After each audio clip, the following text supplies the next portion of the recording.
Chapter 518. Although Wu Ming had cheated, he did not have any trump cards like the Savior Sword or the 12 clones because of Celander's spiritual base. Wu Ming had only created an ordinary spiritual base in the root of Genesis and sent it to this singularity.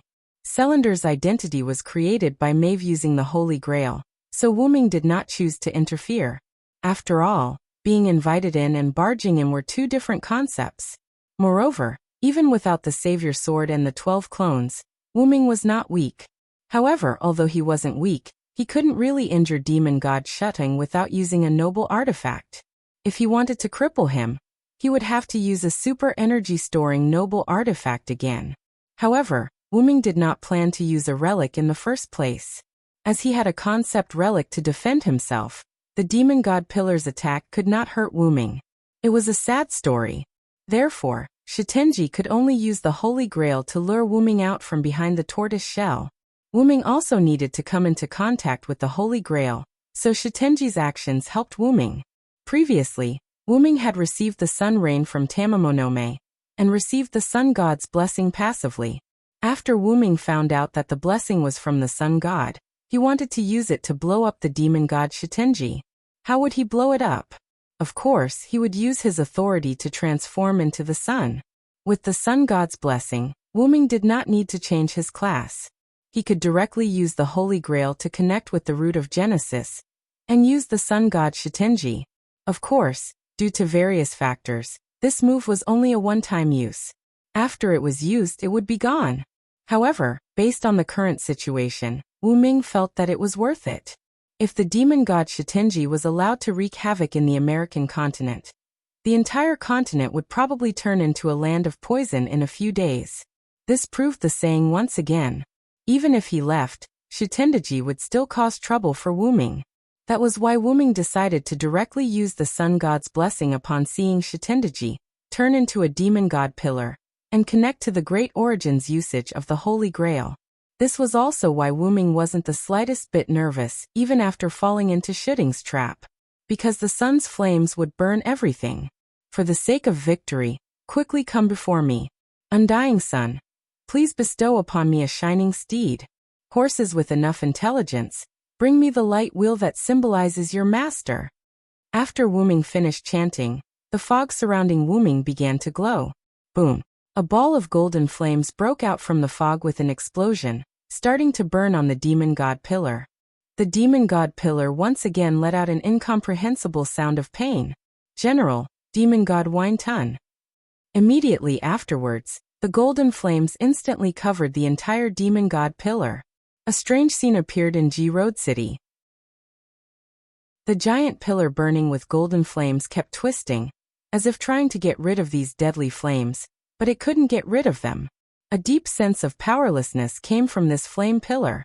Amaterasu. On the hillside outside Ji Road City, Tamamonome looked at this scene and said softly, "Ha! Caster, what did you say?" Gadatsi, who was standing beside Tamamonome, asked doubtfully. "Nothing, Master Sama." Tamamonome smiled and covered it up.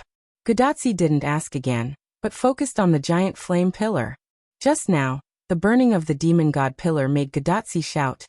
She was very excited, and now she calmed down. Nightingale, who was teleported by Wu Ming to Gadatsi's side, saw that the virus was about to be finished and relaxed a lot.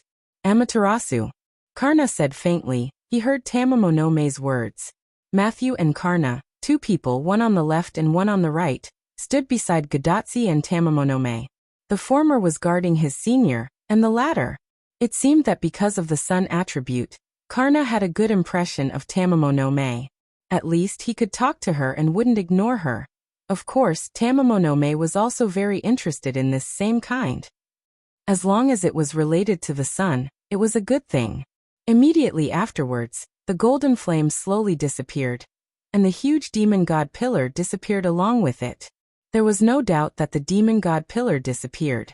With Wu Ming's power, the sun incarnation disappeared, just like Lev in the Winterwood City. It's just that the demon god pillar, Florence, died and there was still Lev left, but demon god Wine Tun died. There was nothing left. No, it should be the only thing left.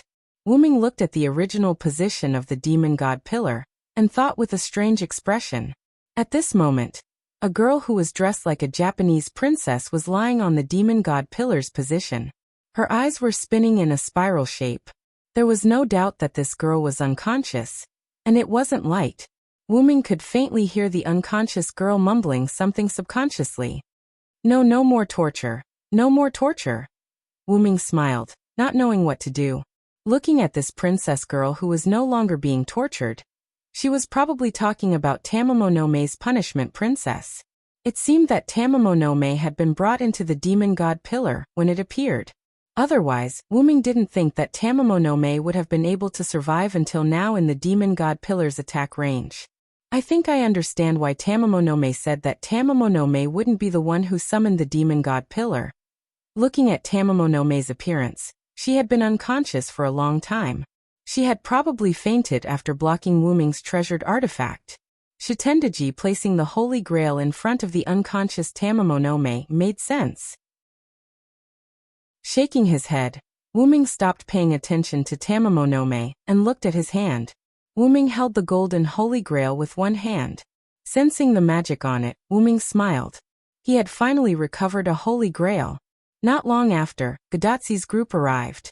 As if it was a coincidence, when Gadatzi's group arrived, Tamamo no Mei turned into magic and left.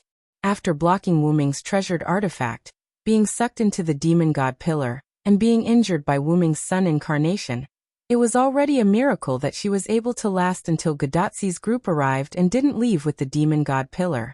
Placing the Holy Grail in his golden ripples, Wu-Ming looked at Gadatzi and sighed. Finally, the first Holy Grail has been collected. Why do I feel so tired for some reason? Wu-Ming thought. Chapter 519. Wu-Ming did not choose to let Chaldea retrieve the Holy Grail. Not to mention that Chaldea had not been contacted yet. Moreover, even if Wu-Ming was contacted, he would not easily hand over the Holy Grail that he had just obtained to Chaldea's group. It was not that Wu-Ming was greedy, but because Wu-Ming was worried that the Holy Grail newly created by the Magic King would have some kind of trap. Wu-Ming did not think that the Magic King's game would be so simple with only a few forces. However, it seemed that for the current Gadatzi and others, the 5 forces were indeed difficult.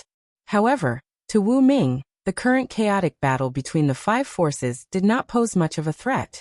Although he did not know why the Magic King did not appear in person, even so he could not do anything to Wu-Ming. After all, it was not his main body. However, the Magic King who did not appear gave Wu-Ming a feeling that there was something more important, that he could not come. However, when they were in the underground of London, the Magic King said to Gadatzi and others that as long as they did not open all 7 singularities, they would not be a threat to him at all. Just like how ordinary people would not care whether ants could hurt them, whether it was 1 ant or 7 ants, it was all the same. According to the Magic King, only when all 7 singularities were saved, would he take the initiative to kill Gadatzi and others.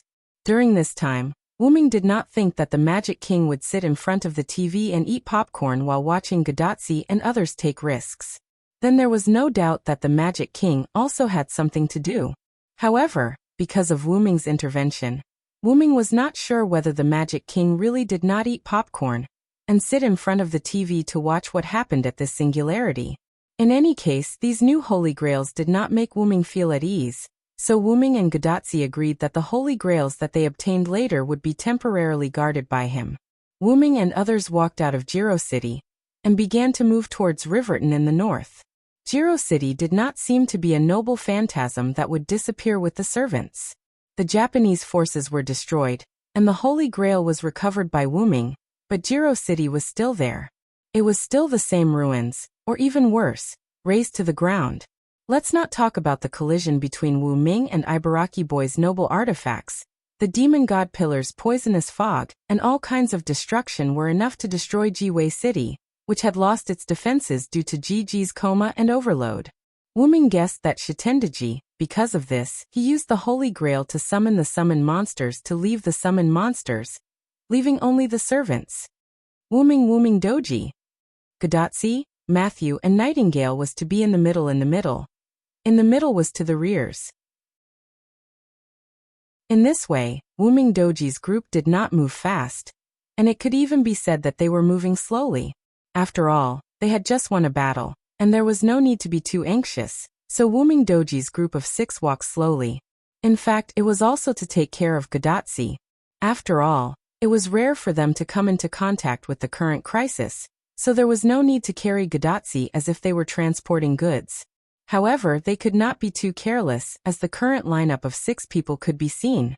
Wuming Doji and Karna were in front and behind, while Matthew and Nightingale were guarding Gadatsi in the middle. As for Tamamome, who had been following behind Wuming, she followed by herself. Besides, it would not affect them much, so Wuming acquiesced. However, it seemed that it really did affect them. Along the way, Gadatsi Doji and Matthew kept looking at Wuming strangely, as if they were shy, as if they were praising him, as if they were gratified. In short, it was that kind of strange look that Wuming could not put his finger on. The more Wuming Doji thought about it, the more he felt that something was wrong, so he asked Tamamome, "Did you say something strange when you came here and met up with Tachika Doji and the others?" "Lord Celander, you're overthinking it. I merely politely introduced myself as your fiancé to you, master." Tamamome smiled elegantly at Wuming. Wuming Doji finally understood why Gadatsi Doji and Matthew Doji were looking at him in such a way. "But I didn't say that I wanted you to be my fiancé. Forget it. Let's leave it at that for now." Seeing that it was because Tamamome had fought the demon god Shutting, Wuming Doji decided to take a loss and leave their relationship at that for the time being. Hello. Speaking of which, why is Ms. Nightingale here?" Wuming asked Gadatsi and the others behind him. Although Wuming's team of 6 had arranged themselves in a strict manner, Wuming, who was leading the way, and Karna, who was bringing up the rear, were only a few meters away from Gadatsi. Therefore, Wuming didn't need to raise his voice or wait until he was close enough. He could just ask directly. "Oh, you're talking about this problem. Actually, it's like this." Gadatsi smiled and explained to Wuming. After Wuming heard this, he began to have some doubts about luck. That night, Wuming instigated Nightingale to perform an amputation operation on Achilles. Achilles was already fed up with the berserker, so he ran away. Naturally, Nightingale let go of this excellent amputation material and chased after him. The two chased each other on the land southeast of the Missouri River that was not under the influence of Rome and Greece. In this way, Nightingale chased after Achilles for a few days, but in the end, Achilles was more skillful and escaped Nightingale's pursuit. After all, he was a cavalry.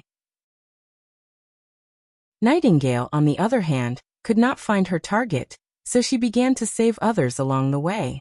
For some reason, ordinary natives, soldiers of the Revolutionary Army, and so on were still wandering. Humans were not to be underestimated. Even in an era where the 5 forces were divided, humans could survive on their own. The location of Denver was not so much located in the Rocky Mountains, but more accurately, it was located at the foot of the Rocky Mountains. In other words, the terrain was not high. Coincidentally, Nightingale's original location was south of Riverton and north of Denver. In this way, if she walked a little further south, Nightingale would not be far from Denver. Coincidentally, Shitendaji's poison was a pathogen for Nightingale. After feeling the poison blown away by the explosion between Wuming and Ibaraki Doji's noble artifacts, Nightingale came to Denver with her obsession as a berserker. Since most of the poison in Denver had been blown away, Nightingale was able to find people or things that were more poisonous at the moment. And there was no doubt that Shitendaji was that poison. Then Nightingale came to Gadatsi's side and used her noble artifact to resist Shitendaji's poison. What happened later, Wuming also knew about it. With her obsession as a pathogen, Nightingale, as a berserker, found Gadatsi just like that. Wuming could only smile and say, "That's really, as expected of a berserker."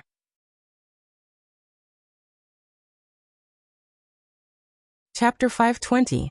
Wuming's group didn't waste any more time. In just an hour, they arrived at Riverton. This included Karna from the American faction and Tamamonome from the Japanese faction. After all, the two of them were now on the same side, and Wuming didn't think it was a secret that Riverton was a gathering place for followers, so he brought them there. After returning to Riverton, Wuming briefly told Karen and Geronimo about what they had done. including how they were accidentally found by Nightingale, Karna's support, and how Tamamonome had joined Wu Ming. Of course, when he introduced Tamamonome, he introduced her as a partner. Although Wu Ming did benefit from Tamamonome, there was no such thing as giving one's body in return for a favor, let alone a man giving his body to a woman. Although Wu Ming was a bit thick-skinned, he wouldn't do such a shameless thing. Asterisk cough cough asterisk. Let's not talk about other things, but with Karna joining us, we are already a lot stronger. After listening to Wu Ming's explanation, Karna nodded affirmatively. As in existence on the same level as his own disciple, Karna's strength could be said to be the best. Coupled with the memory of the Battle of the 14 Horsemen, Karna was relieved that this once troublesome enemy had become an ally. Sure enough, you also remember the Battle of the Holy Grail. Karna wasn't surprised to see that Karna knew him.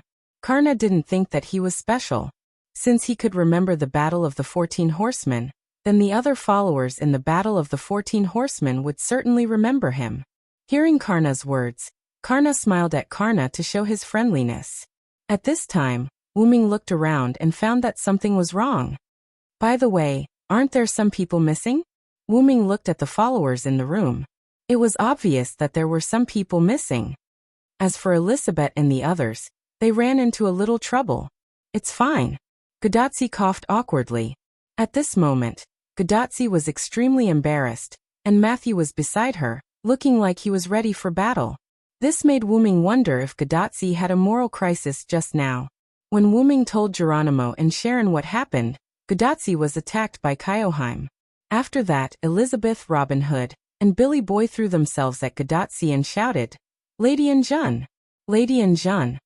Kyoheim was taken away, and the scene of Gudatsi being tightly protected by Matthew appeared. As if he had thought of something, Wu Ming no longer asked about it.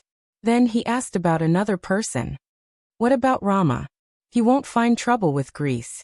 Other than Elizabeth and a few other servants in the team, Wu Ming found it strange that Romo, the wounded, was not here.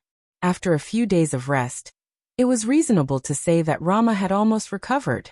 Because of this, Rama should be here in such a situation. The only reason why Rama wasn't here was that he had gone to Greece to save his wife. That's right. Although Rama belongs to the ranks of the lone followers, the king is proud and arrogant. From the beginning, he had been searching for Sito alone, and did not accept our help. If it weren't for your serious injuries, we wouldn't have met again, Karen explained. And through this lesson, the king has also thought it through. He is no longer alone and has decided to join us, Geronimo added. And then he went alone again?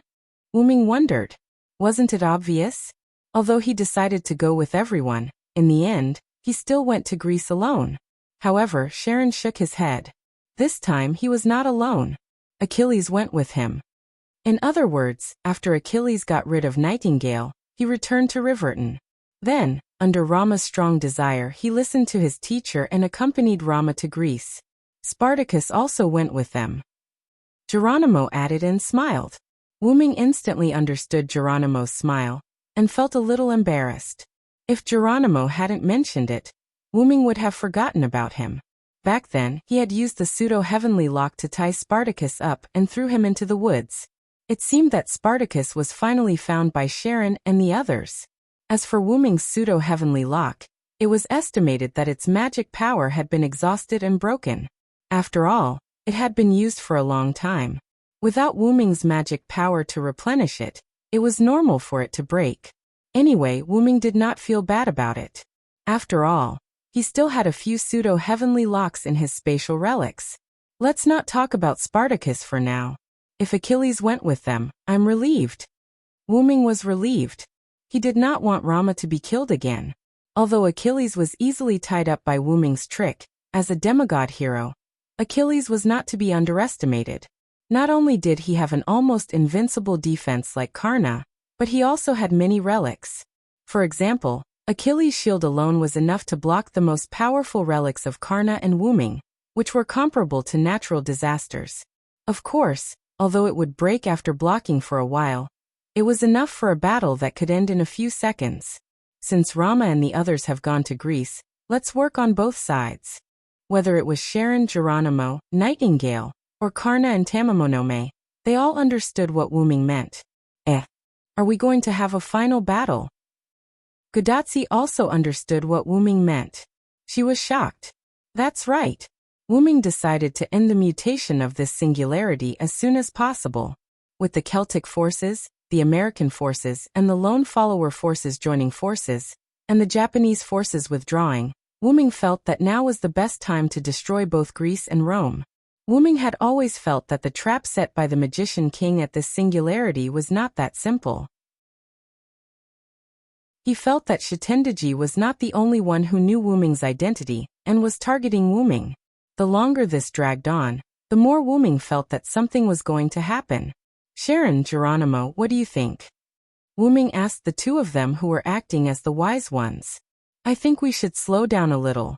After all, Rama and the others just left yesterday. They should be in Greece now, Geronimo said calmly. However, Sharon expressed a different opinion. I agree with Salander, but I suggest we only attack one of the forces for now. Chapter 521. Immediately afterward, Sharon began to analyze. And as far as we can see, our three-party cooperation can cause an overwhelming force to one of them, but if we deal with both forces at the same time, we will inevitably be suppressed by both sides. After all, although we have a large number of servants, if we deal with both forces at the same time, we will have to split up. Whether it's Greece or Rome, I don't think I'm a pushover, so I think we are likely to suffer losses. Wombing nodded. Sharon was right. If wombing was not included, it could be calculated like this.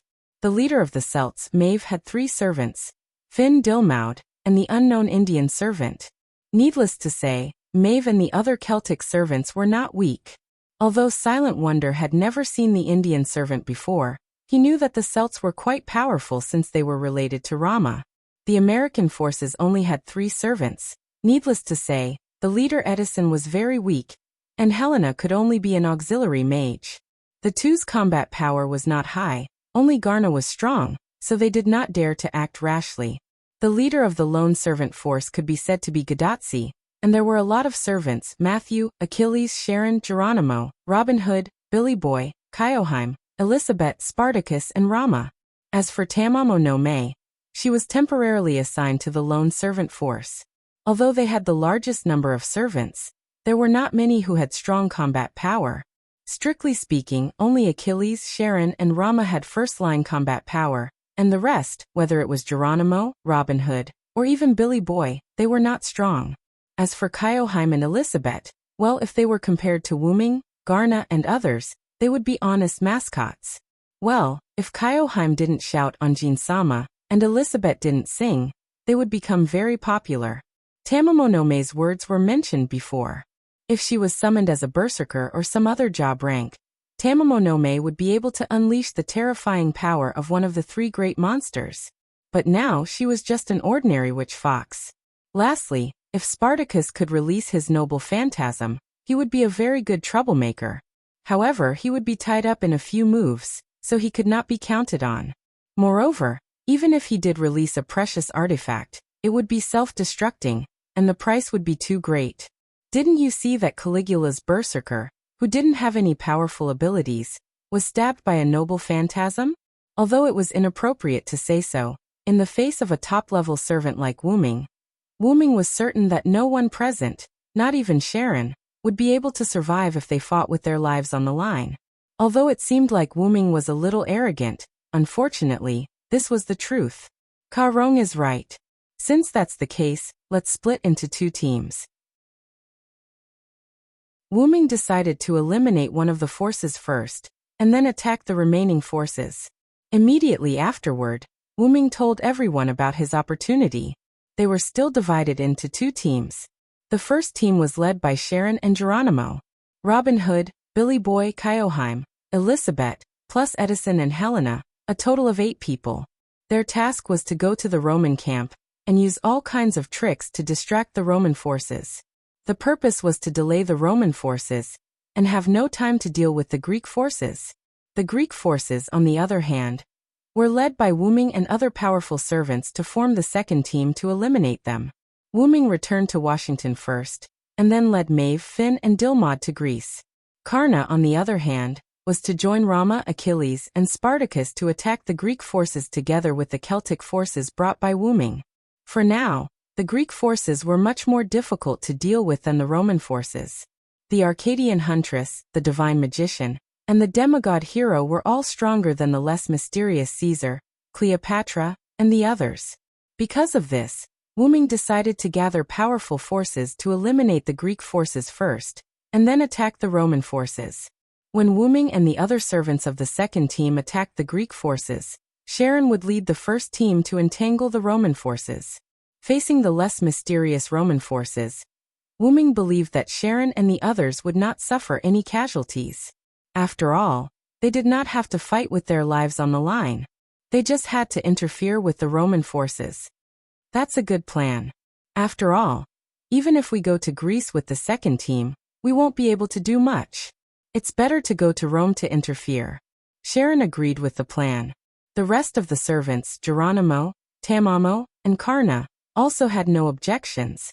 At this time Gadotsi spoke. That. Matthew and I. Gadotsi asked weakly. Matthew also nodded. They could not contact Chaldea at the moment, so Gadotsi and the others could only decide what to do next for the time being. Wuming pondered for a moment, then said. Tachika and Matthew, I originally wanted you to go with Sharon, but as the master, I have to ask for your opinion, so you can choose which team to follow. After hearing Wuming's words, Gadotsi and Matthew looked at each other. But it didn't take long for Gadotsi to speak under Matthew's affirmative gaze. Matthew and I will follow Teacher Ma's team. Then Gadotsi stated her reason. After all, you have to fight for your life. If Matthew and I go, it may cause trouble for you. After all, Matthew is not good at attacking. Let Matthew and I go to Rome to interfere. Gadotsi said to Wuming with a smile. Although Gadotsi wanted to go with Wuming, she knew that she was a human master, and her servant Matthew was only a defensive type. Following Wuming and the others' attack team would inevitably cause trouble. Therefore, Gadotsi suppressed her desire and chose to go with Sharon and the others to Rome. It's really hard for you, Tachika. It's great that you can think like this. Wuming said as he touched Gadotsi's little head.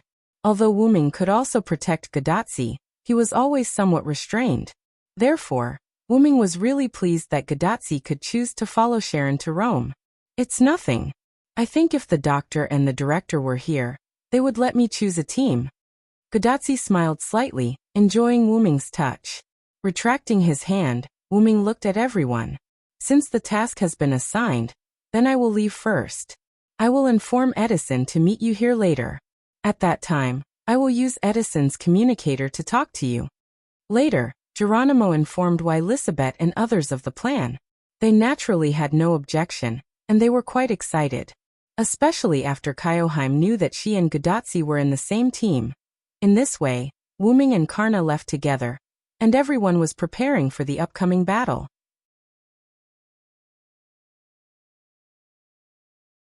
Chapter 522. Wuming and Karna left Riverton, but they were not going in the same direction. Karna was heading to the Great Lakes, which was the territory of the Greek forces, to look for Rama and the others. Achilles, Rama, and Spartacus set off during the day. According to Wuming's speculation, even if they were there, it was unlikely that they would rush into the Greek followers recklessly. Maybe they were just observing. After all, after this crisis, Rama also found the problem. Recklessness would not only fail to save his wife, but it would also put him in danger. After all, he was a king. Even if he was more impulsive when he was young, Rama was not ignorant. At present, there had been no movement from the Greek side, so Wuming judged that they had not made a move yet. This was good. Karna could meet up with them first, then lurk and wait for reinforcements. As for Karna's identity, Wuming gave him a Loon runestone, which contained a video recorded by Wuming, which was enough to prove Karna's identity. Besides, Achilles had also teamed up with Karna before, when they were 14 knights, so he knew that Karna would not lie. Therefore, Wuming was not worried about Karna's identity. In this way, Karna headed toward the northeast. Wu Ming, on the other hand, went south, preparing to use his assassin behavior to pass through the gap between Greece and Rome and return to Celtic. Coincidentally, although it was daytime when Wu Ming and the others attacked Jiro City, it was almost dark when they arrived at Riverton. The night was suitable for Wu Ming to sneak away. However, Wu Ming thought about it carefully and laughed. Not to mention that it would take too long to carefully rush back. Wu Ming had a portal. Wu Ming had to rely on himself before, because he had never been to those places. Now that he needed to rush back home, wouldn't that be putting the cart before the horse? Therefore, Wu Ming directly opened the portal and went to Washington. In the president's office in Washington, a black-purple spatial ripple appeared in front of the desk. Then, Wu Ming walked out of the portal. "You're back."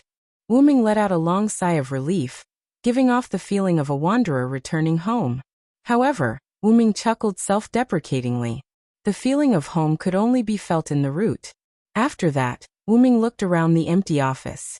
The office gave Wu Ming the feeling that no one had come here after he left. The books on the table were still the same as when Wu Ming left. "Xiao Sai, you're back." At this moment, the door to the office suddenly opened. The person who called Wu Ming Little Sai was undoubtedly Maeve. Then Maeve threw herself into Wu Ming's arms. "I'm sorry, Maeve. I was delayed by something and came back late." Silent Wonder smiled at Maeve. His smile naturally contained an apologetic tone. However, Maeve didn't care. After shaking her head, she broke away from Wu Ming's embrace. Then Maeve hugged one of Wu Ming's arms and said with a smile, "It's good that you're back." If there were outsiders here, they would probably be scared to death by Maeve's behavior. Therefore, the cold, arrogant queen who didn't treat men as humans had become so gentle. She was many times gentler than before Wu Ming left. Even Wu Ming was shocked. Was it because they hadn't seen each other for a long time that led to the release of mental stress? Ahem. In layman's terms, absence makes the heart grow fonder. Wu Ming sat on the president's chair without the slightest bit of guilt. The poor president had already died.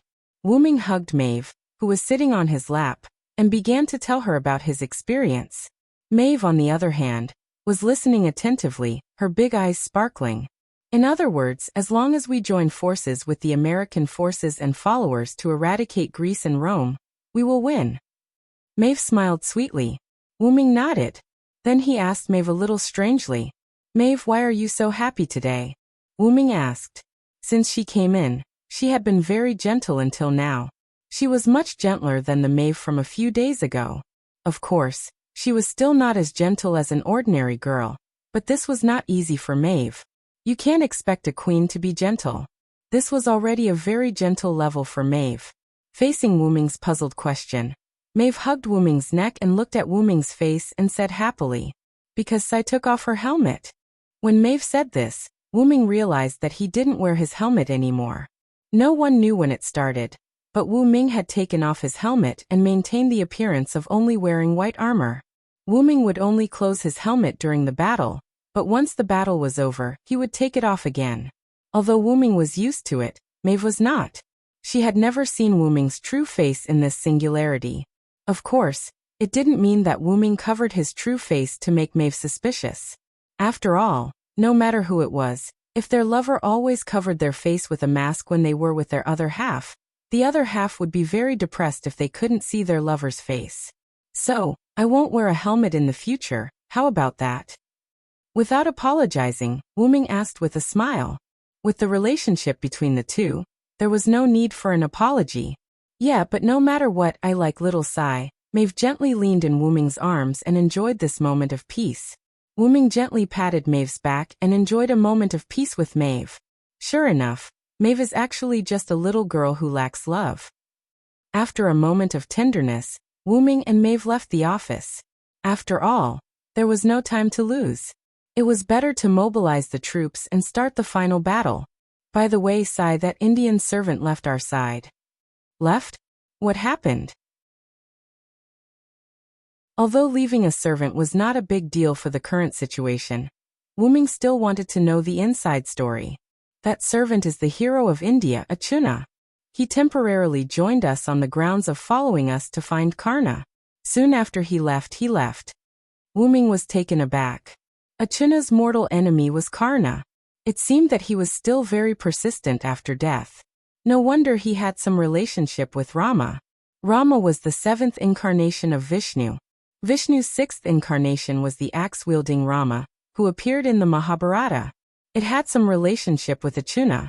But more importantly, the axe-wielding Rama was Karna's teacher. Karna's spear was transformed from the axe-wielding Rama's eternal blade. Wuming's heart suddenly skipped a beat. Karna won't meet Achuna halfway, right?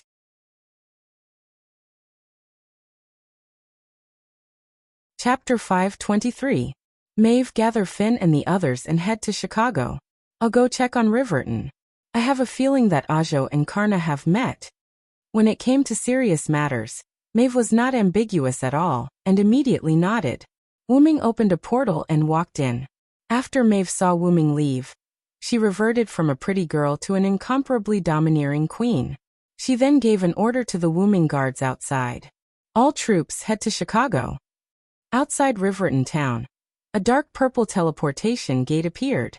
Wuming walked out. Although Wuming was going to Riverton, Wuming chose the place where he and Karna had parted. Wuming looked in the direction Karna had left. Lightning and fire kept appearing in the sky there. Wuming immediately took out his communication device and contacted Edison. Even if Karna and Ajo met, they wouldn't be able to determine the winner in a short time. Hello, this is Thomas Edison. The Lionhead's deep voice came from Wuming's communication device. Listening to Edison's incomparably serious voice, Wuming was amused. Could you imagine a giant lionhead seriously talking on the phone? I'm Siren, President Edison. Wuming then told Edison to attack this place. Wuming also told Edison that Karna was with him. Understood. I'll go to Riverton with Lady Helena immediately with the mechanical infantry, Edison said seriously. Edison said solemnly, and then hung up the communication device. Wuming smiled helplessly and put the communication device away. Wuming didn't go back to Riverton. Instead, he ran toward Karna, east of Riverton in the Missouri River Basin. At this moment, two godlike figures were fighting. Whoosh, whoosh, whoosh. Several bolts of lightning shot towards the running Karna from the top of a small hill. Bang bang, Karna swung his spear and deflected the lightning arrows. The falling bolts exploded on the ground, creating many craters. Then, Karna condensed mana on his spear and swept it toward the small hill in front of him. Crack! Boom! Like cutting vegetables, the small hill in front of Karna was cut in half and then exploded by the mana contained in it. A dark-skinned figure flew up from the small mound, holding a strange bow in his hands.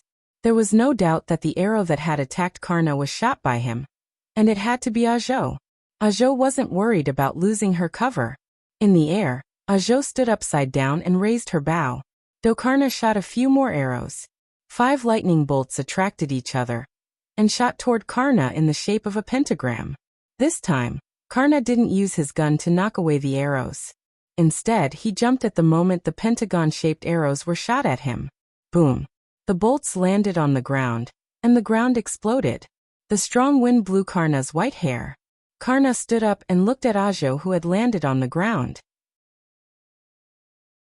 While Karna was dodging the pentagram arrow, Ajona took advantage of the opportunity to flip over and adjust his position before landing steadily on the ground. Karna and Ajo stood opposite each other in the distance, giving off the feeling that they were about to negotiate. But unfortunately, neither Arzu nor Karna had the intention to speak. Ajo raised his bow and shot at Karna crazily with mana bolts. Karna, on the other hand, sprinted toward Ajo, swinging the indestructible blade in his hand to deflect the arrows. From the moment they met, they hadn't said a word and had been fighting the entire time. The surroundings were full of holes from their battle. It was like a natural disaster. That was what Wuming thought when he arrived. Seeing the two fighting again, Wuming sighed. That black guy is Ajo?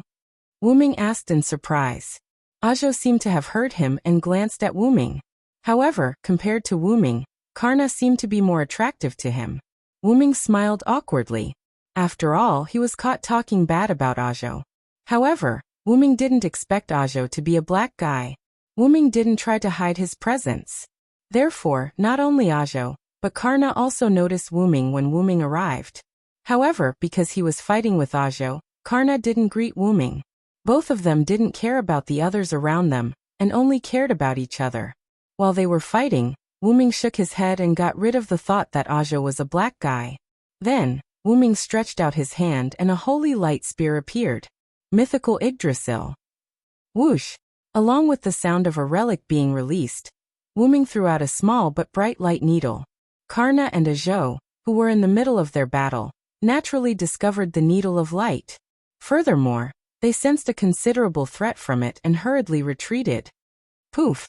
The light needle disappeared as soon as it pierced the ground, leaving a small but bottomless hole, and a sound when it pierced the ground. Wuming learned this move from the Star Cup's consciousness. By condensing the Holy Spear, although the attack range was reduced, the power was increased. Otherwise, Karna and Ajo wouldn't have dodged in a hurry. Instead, they would have used their weapons to deflect Wuming's light needle. However, the current result was what Wuming wanted. Wuming didn't want the Holy Spear to turn into a powerful light cannon. This time, he only used it to interrupt the battle between Karna and Ajo. Wuming dashed forward and came to Karna's side. Although Karna and Ajo had separated, their eyes were still fixed on each other. This made Wuming wonder if there was some unspeakable gay relationship between the two of them. Can't we not fight? Wuming didn't ask anything else and just asked this question. After all, they were about to start a war with the Greek forces. It would be difficult for them to lose a top fighter like Karna. I'm afraid not. Ajo and I are mortal enemies. I don't want to fight, but it seems that Ajo wants to defeat me. I'm afraid I can't help you. After hearing Karna's words, Wuming looked at Ajo. Wuming saw that Ajo's eyes were filled with strong fighting spirit and an incomparably persistent desire. It was obvious that he wouldn't let Karna go. There were only two ways to deal with Ajo. The first was to let Karna and Ajo fight. After all, if Wuming forcibly took Karna away, Ajo would definitely chase after him. Since Ajo could join the Celtic side because of Karna, it wasn't impossible for him to join the Greek side because of Karna. The Greek side would definitely warmly welcome a powerhouse who only wanted to fight Karna. While Wuming was thinking, Ajo was already impatient. What? You want to fight 2 against 1? Even if that's the case, it doesn't matter. Fight me, Karna.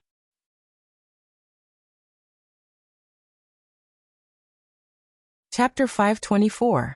After Ajo finished speaking, she released her magic in a very imposing manner, causing the surrounding ground to crack.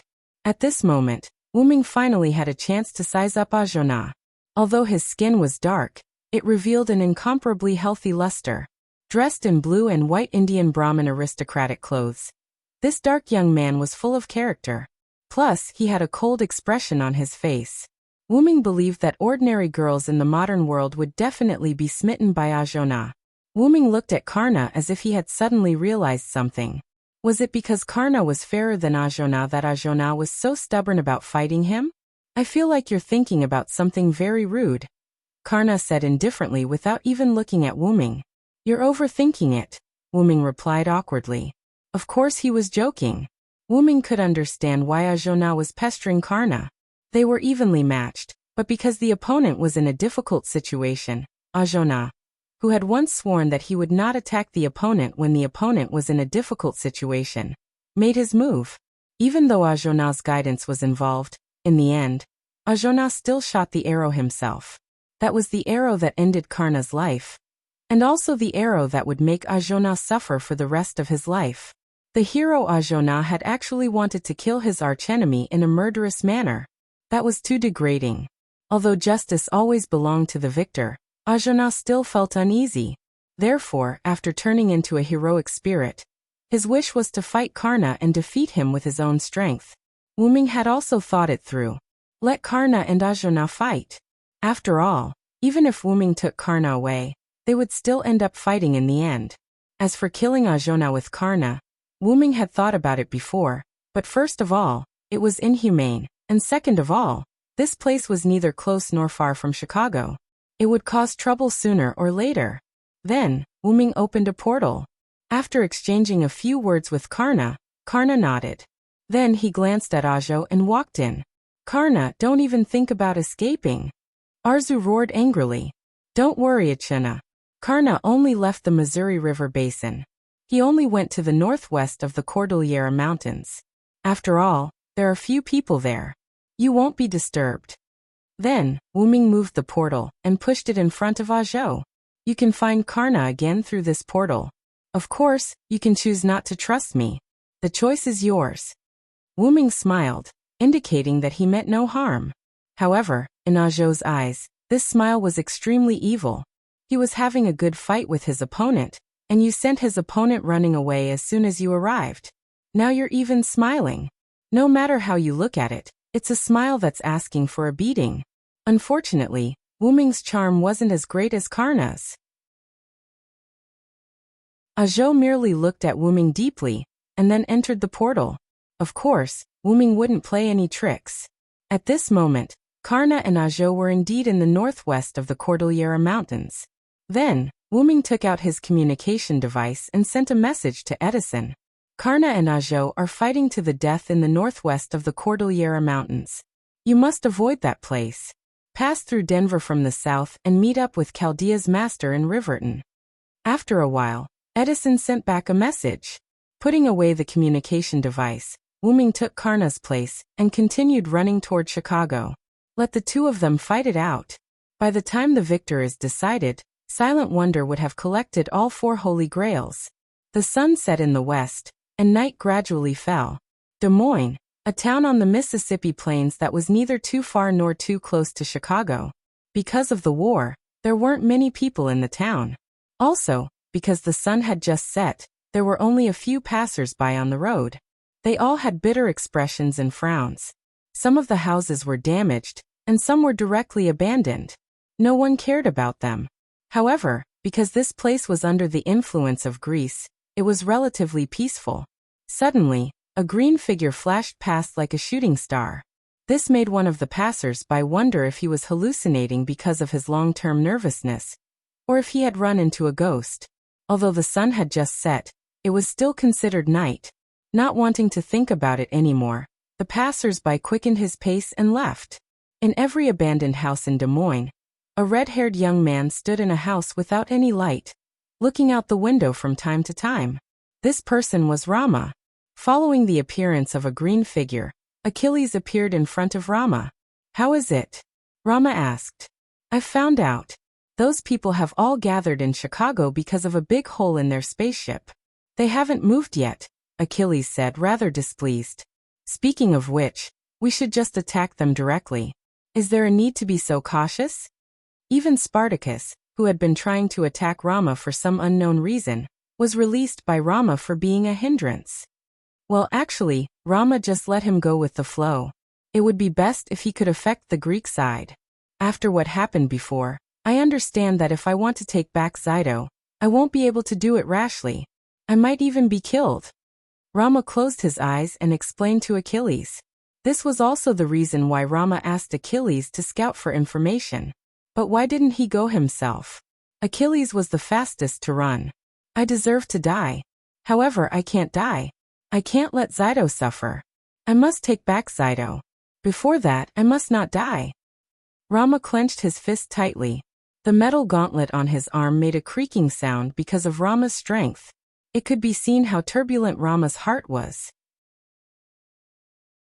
As expected, I still don't know anything about love. Can't we just fight our way through the enemy? Achilles pouted and complained. Even so, Achilles still followed Rama's instructions to scout for information. Sharon had told him that Achilles must listen to Rama's instructions and not charge into the enemy's base alone. As a teacher, Sharon naturally had ways to make his disciple obedient. After all, this was the talent of a teacher. After that, Achilles could only grumble helplessly before following Rama over. If that's the case, then what should we do next? Achilles dug his ears and asked Rama. Attack. Rama paused for a moment and said, "Huh." Achilles suspected that there was something wrong with his ears. Otherwise, there was something wrong with the young king in front of him.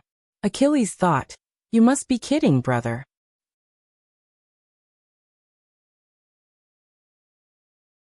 Chapter 525.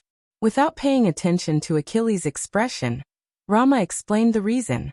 At present there is no monkey army to help me. The only servants who can fight are you and me. Therefore, attacking is the most reliable method at present. Rama said sadly. When he thought that Sita might have been killed, Rama's heart was full of uneasiness.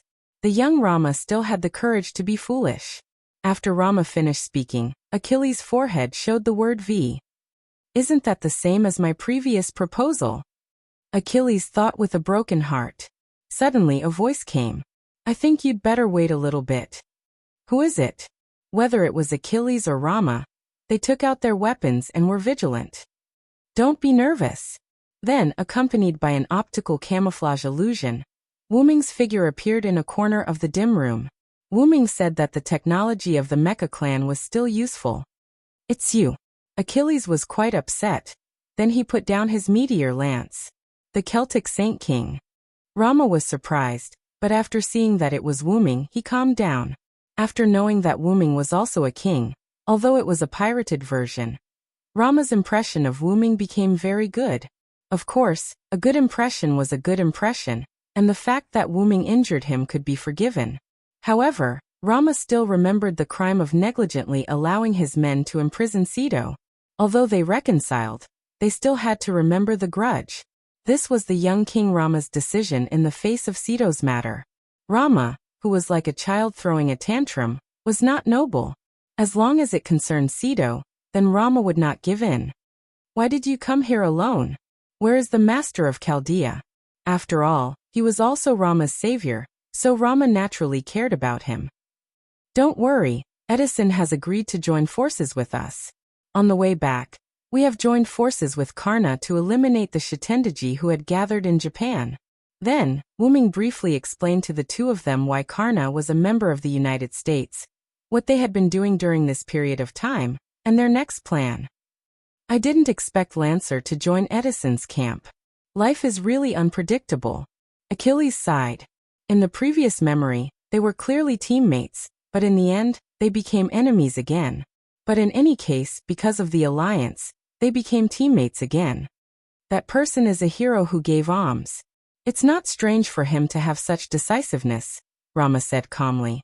Although he and Karna did not come from the same story, Rama knew quite a bit about the hero who gave alms. But I didn't expect the heaven-bestowed hero Ajo to appear at this singularity. Rama shook his head. Because of Wu Ming's explanation, the two also knew that Ajona had been fighting Karna all this time. They both sighed with emotion. Not only did Rama temporarily lose a combat power, but he also sighed that these two old enemies who loved and hated each other could appear at this singularity at the same time. That's why this is the Holy Grail. Such a miracle can also happen. Achilles smiled softly, thinking about how he and Sensei appeared together. After hearing Achilles' words, Wu Ming smiled.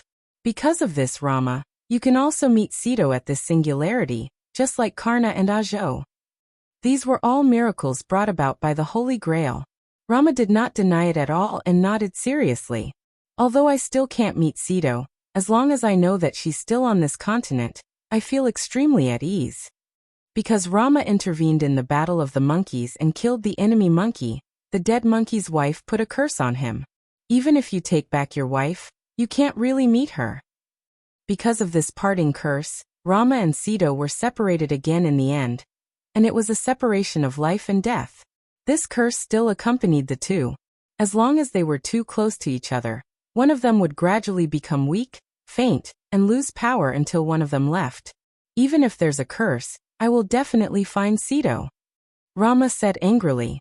Even with such a curse, Rama still pursued Sito without hesitation, even if it meant death. If that's the case, then you should listen to me and wait for a while. During Wu Ming's explanation, he also told the two of them about the joint attack of the American forces, the Lone Follower forces, and the Celtic forces on the remaining two forces. If that's the case, I can wait. Anyway, I've been waiting for a day. Rama put away the eternal blade and sat cross-legged on the ground. Tisk, really, both of them are so difficult to understand. Achilles complained as he walked to another room. Wu Ming smiled helplessly, although he asked Romodi, by the way, why didn't I see Spartacus? Wu-ming found Rama and Achilles through mana perception, but Wu-ming didn't find Spartacus' mana in the surroundings. Could it be that he was already killed? Wu-ming thought mischievously. That traitor, I have already banished him. Rama answered Wu-ming rather unhappily. Banished? Could it be that Spartacus was attracted by the king follower and attacked Rama, but was then driven away by Rama? Wu-ming looked at Rama's rather unhappy expression and thought that it must be so. Forget it, I'll go find him. I don't want him to ruin my plan. After that, Rama and Achilles continued to stay in Des Moines, while Wu-ming left and embarked on the path to find the traitor. Although Spartacus' dexterity was D, even so, he was much faster than ordinary people. Therefore he must hurry up and find him, if he was discovered or even captured by the Greek forces. Although it wouldn't cause a big impact, he was afraid that he would be used against Wu-ming and the others. First of all, Wu-ming looked for traces of Spartacus near Chicago. Of course, Wu-ming activated the Triumph armor and the assassin mode, so it wasn't easy to find him. Then he found some traces of Spartacus. Could it be that he was really captured? Wu-ming said helplessly. At this time, Wu-ming suddenly found another mana, which was the mana of someone Wu-ming had seen before. Does this mean that he wants me to go there? Wu-ming felt that the other party didn't have the slightest trace of concealment. He speculated that the other party was trying to attract him. Not afraid that it was a trap, Wu-ming quietly moved toward that place.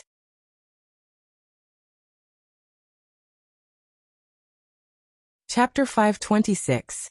In just a few seconds, Wu-ming came to a small high ground where a girl with beast ears holding a bow stood there. She seemed to be admiring the moon. After Wu-ming saw the girl with beast ears, he also let go of the unnecessary vigilance in his heart, lifted the magic version of optical camouflage, and slowly walked out of the shadows. Since it's you, I don't think this is a trap, Atlanta.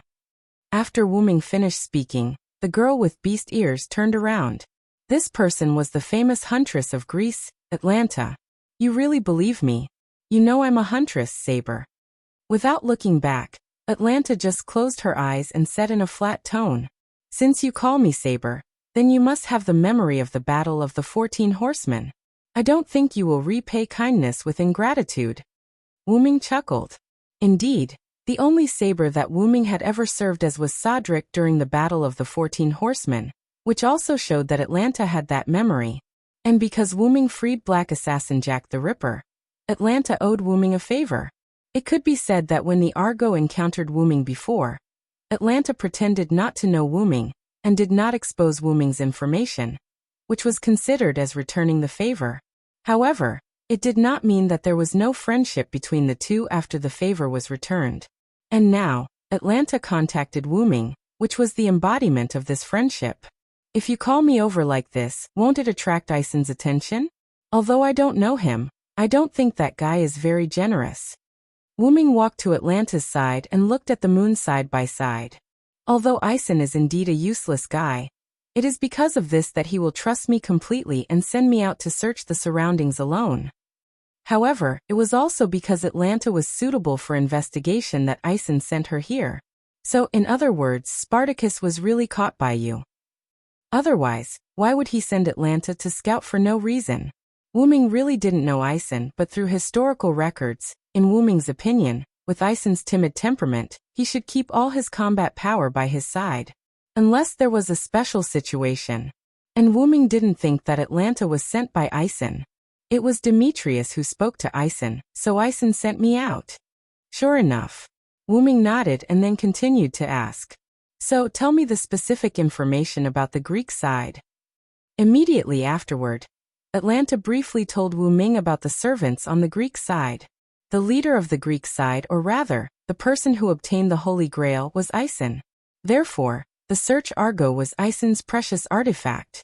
The other servants on the Greek side were Archer Atlanta, Caster Medea, Berserker Hercules, Lancer Hector, and the captive archer Xido. That guy seemed to have told Ison that as long as he defeated the other forces and seized all 4 Holy Grails, he would be able to establish a country on this land that was separate from human history and would not be burned down by reason.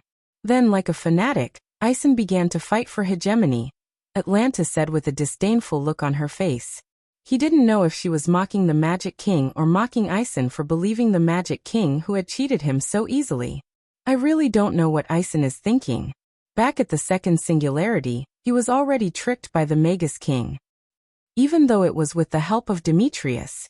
Wuming didn't know about this, and Atlanta didn't care whether Ison was deceived or not, so they stopped talking about this topic.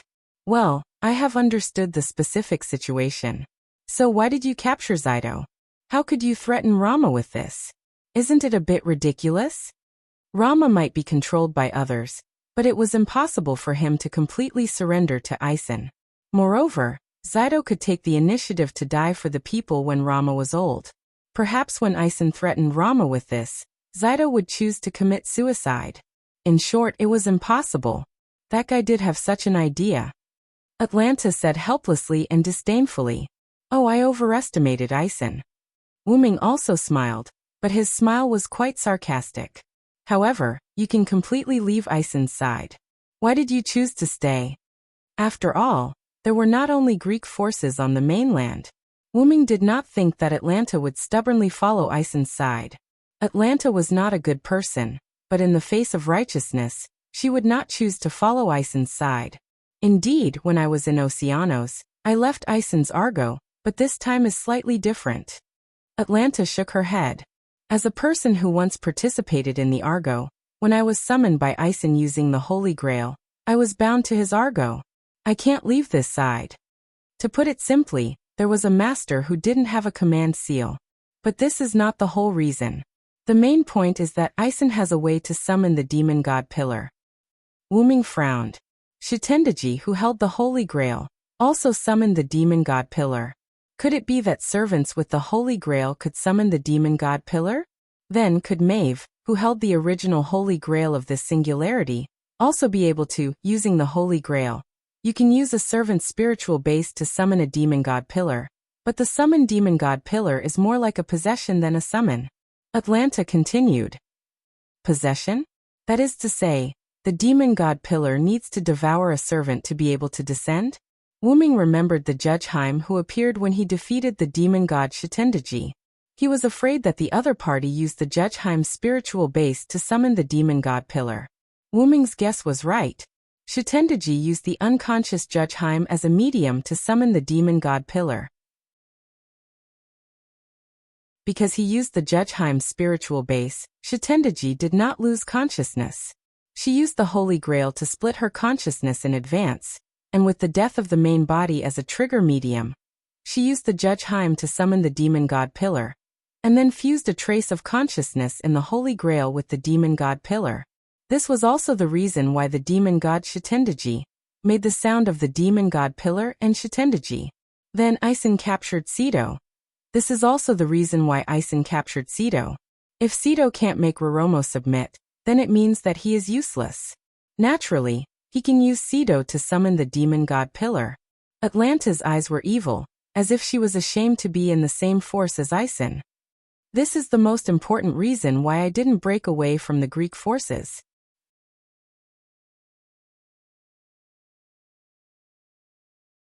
Chapter 527.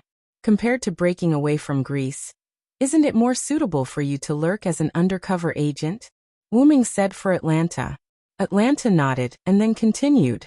Because I don't know how to be an undercover agent, I can be regarded as working for Ison wholeheartedly during this time, whether it's capturing Cedo or obeying orders to kill other servants. That was also the reason why Atlanta did not hesitate to place a noble phantasm on Wuming. Since the Argo was destroyed by your shot, Ison has been keeping the Argo in Chicago for the past few days, and embedded the Holy Grail in it. With Demetrius' help, the Argo has become a grade A+ noble phantasm. It's more than enough to withstand the attack of a grade A noble phantasm. Wuming smiled when he heard this. He was afraid that Ison was frightened by Wuming's shot, so he installed the Holy Grail directly on the Argo. However, because the Holy Grail was transferred from Chicago to the Argo, the Dragonteeth soldiers could not be automatically mass-produced. These days, the Dragonteeth soldiers were made by Demetrius herself. Not only the quality but also the quantity has decreased a lot. In several battles with Rome, we can be said to be at a disadvantage. Wu Ming suddenly realized that the Holy Grail still had a lot of drawbacks. It could not mass-produce soldiers on the Argo. But because of this, Ison let me, Hector, and Hercules go to the battlefield together. We killed Julius Caesar and Cleopatra. At present, there are not many Roman servants left. Hearing this, Wu Ming's eyes lit up. This can be regarded as reducing the burden on us. Immediately afterward, Wu Ming told Atlanta about their plan to unite the three parties. I didn't expect you to be able to do this. Atlanta looked at Wu Ming deeply. Becoming the king of the Celts, destroying the Japanese forces, joining the American forces, and attacking Greece and Rome with the lone servant forces led by Master Chaldea. This really shocked Atlanta. If everything goes well, I'm afraid this singularity will be the fastest to solve among these singularities, Atlanta said thoughtfully. Atlanta herself had appeared at the second singularity before, so she naturally knew how quickly Gadotsi had saved the singularity. Based on this, he speculated that the other singularities should be similar. Indeed, counting from the time Li Xiang and the others entered this singularity, I'm afraid it hasn't even been a week. Although Wu Ming did not know how long it took Gadotsi to solve the previous singularities, Roman had told Wu Ming that it had been more than half a year since the anthropogenic fever. In other words, on average it would take more than a month and a half to deal with a singularity. If all went well, Gadotsi would be able to resolve the singularity in less than a week. That was quite fast. While Wu Ming was thinking, Atalanta paused and spoke. By the way, is it okay to tell me about your chances? Atlanta meant nothing more than in case I'm a spy and deceived you, or accidentally leak your information. However, Wu Ming chuckled and shook his head. It doesn't matter even if you are exposed. After all, our plan is considered an open conspiracy. Gadotsi and the others' first team went to Rome. They did not expect to eradicate Rome, but it was enough to hold them back. Wu Ming and the others' second team would attack the Greek forces head-on.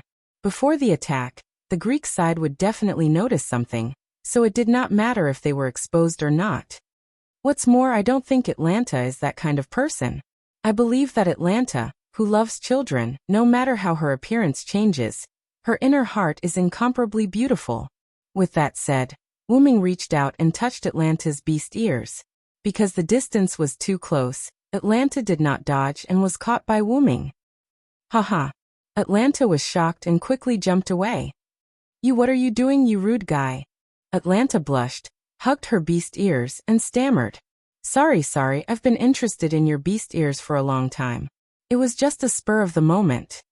Wu Ming apologized with a smile, but the hand that was still floating in the air showed that Wu Ming was still thinking about the touch of Atlanta's beast ears. You. Atlanta blushed, gritted her teeth, and gripped the sky bow fiercely. Ahem, I have one more thing to ask of you. Wu Ming coughed and became serious. And it seemed that because Wu Ming had left a good impression on Atlanta, such a simple teasing was not enough to completely collapse the image built in Atlanta's heart. Atlanta touched the beast ears on her head, calmed her face and nodded. But it was still very popular. Immediately afterward, Wu Ming made 2 runestones on the spot in front of Atlanta, but the runes on the runestones did not look like Lune runes. Immediately afterward, Wu Ming handed the 2 runestones to Atlanta. Hide these 2 runestones close to your body. Don't let Demetrius, the god magician, find them. After all, Kanagami magicians weren't the same as those weak magicians of modern times.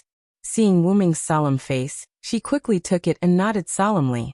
Then, because of the physical contact when she took the runestones, Atlanta blushed again.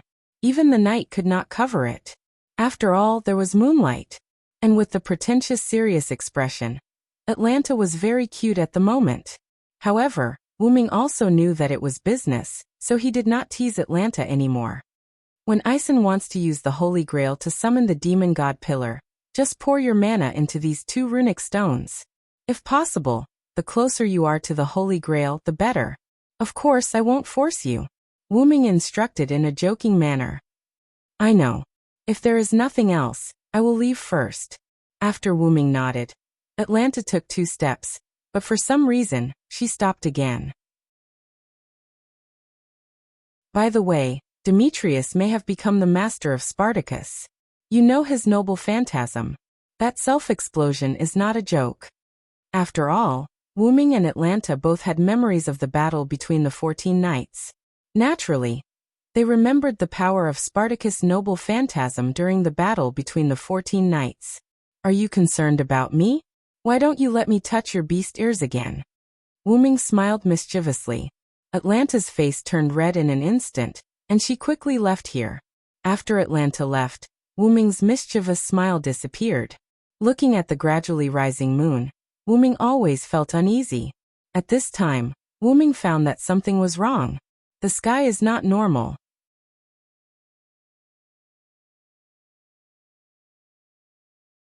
Chapter 528. People said that waiting was the longest, but it was not the case for the servants. After putting away the communication device with Edison, Wu Ming went to the window and looked at the moon. At that moment, the moon had reached the western sky. It should be 2 or 3 o'clock in the morning. Edison told me that they have met up with Tachika and the others and set off for Rome. Wu Ming said to the shadow behind him. Rama and Achilles came out from the shadow. Finally, it's going to start fighting. It's very uncomfortable to be here all the time. Achilles bit the bristlegrass that he found from God knows where. I'm just as upset as you are. As long as I think about fighting side by side with the Celtic servants, my heart is extremely irritated. Rama put one hand on the eternal blade on his waist, and the other hand clenched his fist. Wu Ming knew what Rama meant. The enemy who imprisoned his wife was now going to rescue his wife with the enemy. Rama's heart must be quite restless. After all, Rama and Wu Ming had reconciled, but he did not reconcile with the other Celtic servants. It could be said that if it were not for Wu Ming's repeated advice and a hint of pleading, Rama, the childish king, would definitely not agree. This time I'm giving you face. Remember this, Humph. Rama snorted and turned his head. I think you're doing this for the sake of saving your wife. Of course, that sentence could only be thought. Wu Ming did not dare to say it out loud. Otherwise, who knew what kind of trouble this young king would cause? So when will the Celtic servants arrive here? Achilles asked. Wu Ming smiled slightly. They have arrived. The moon was covered by clouds and the earth fell into darkness. On the eastern plains outside Chicago, a large shadow moved toward Chicago with the help of the darkness. Atlanta stood on the city wall, her eyes focused. Even the moonless night could not cover the sharp eyes of the huntress. Celtic people? Atlanta said softly as if deep in thought. She then jumped, left the city wall, and returned to the city of Chicago. Without a doubt, she had gone to inform Ison. It's time for me to come out. Defending the city is my specialty. After Atlanta left, a middle-aged man carrying a javelin that was much longer than an ordinary javelin walked to the city wall. Gradually, a gust of wind blew, and the dark clouds in the sky that were blocking the moon were blown away. The moonlight illuminated the land. Countless soldiers with the same face advanced towards the city of Chicago in an orderly manner. Even Hector couldn't tell how many soldiers they had. The only two things that stood out from the rest were the 3 servants with weapons in their hands at the front of the army, and the luxurious ox cart pulled by 2 divine bulls in the middle of the army. I didn't expect Queen Maeve to personally come to the battlefield. Hector scratched the back of his head, seemingly feeling helpless about the situation. Even though Greece had always been at war with Rome, it did not mean that they had never fought with the Celts. In fact, what Wu Ming didn't know was that whether it was the Celts, Greeks, or Romans, they had killed or injured each other. However, because it was only a battle between a single servant, the information was not circulated. Of course, from a general point of view, some information that was not so secret was still known. For example, the leader of the Celts was Maeve, because she never deliberately hid herself and even publicized it. Therefore, Hector concluded that Maeve must be sitting in the luxurious ox cart. For a woman like Maeve who thought highly of herself, it was natural for her to do such a thing. Of course, Hector didn't know Wu Ming's information. Not to mention that Wu Ming was summoned less than a week ago, Maeve didn't deliberately publicize it. Of course, this was Wu Ming's idea. Then those 2 spearmen must be Celtic warriors. How valiant. They didn't let a single dragonfangs go and quickly ambushed here. I wouldn't do something like that. Hector smiled bitterly as he spoke faintly. Just like what Hector said, Greece's territory was full of Dragonfang soldiers, and the Celts were able to sneak into Chicago in the middle of the night without being discovered. This was undoubtedly due to the help of the servants. I really hope it's as simple as defending the city. Uncle is very clumsy about other things. After sighing, Hector began to command the Dragonfang soldiers to prepare for the enemy's attack. Not far from Chicago, Finn waved his hand, and the entire army stopped in place as if they had received an order. This was the privilege of the Holy Grail's generals. Now the enemy must have discovered us. The next command will be handed over to the Queen Dilmund. Finn said lightly, "Yes, my lord, I will go and greet the Queen." Dilmund bowed to Finn, and then walked to the rear. Just as Dilmund said, he was ready to welcome the Queen's carriage. To be able to let the army arrive here without being discovered. Your wisdom is really terrifying. Next, it's time to show my bravery. Fergus grinned. Finn had a good impression of this big guy. Well, after all, they were both Celts. Then I'll have to trouble the magic sword envoy to take the lead. In just a moment, the ox cart came from the center of the army to the front line. "Ah, we're here already, Finn. Good job." A noblewoman's voice came from the carriage pulled by the divine ox. "Our army has arrived in Chicago, and the enemy has discovered us. So, when will His Royal Highness the Holy King appear?" Finn asked politely. "Your Holy King is on the other side of the city. I can feel it."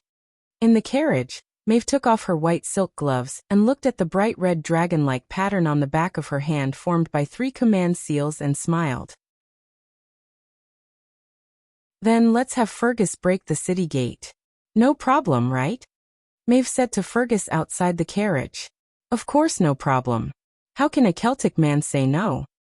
After saying that, Fergus walked forward with the magic sword spiral sword on his shoulder. After the Holy Grail's treatment, Fergus had completely recovered, and now he was full of energy. On the city wall, Hector looked at the man walking forward with the magic sword. He had already guessed what he was going to do. He's going to attack the city with a noble artifact. What a headache. Then, when Hector noticed that Fergus' noble artifact was getting brighter, and the magic power was getting thicker, Hector retreated. "Uncle, you can't stop it. This is already a noble artifact that's comparable to a city's noble artifact. Let's escape first." Then a rainbow-colored light exploded after Hector left the city wall.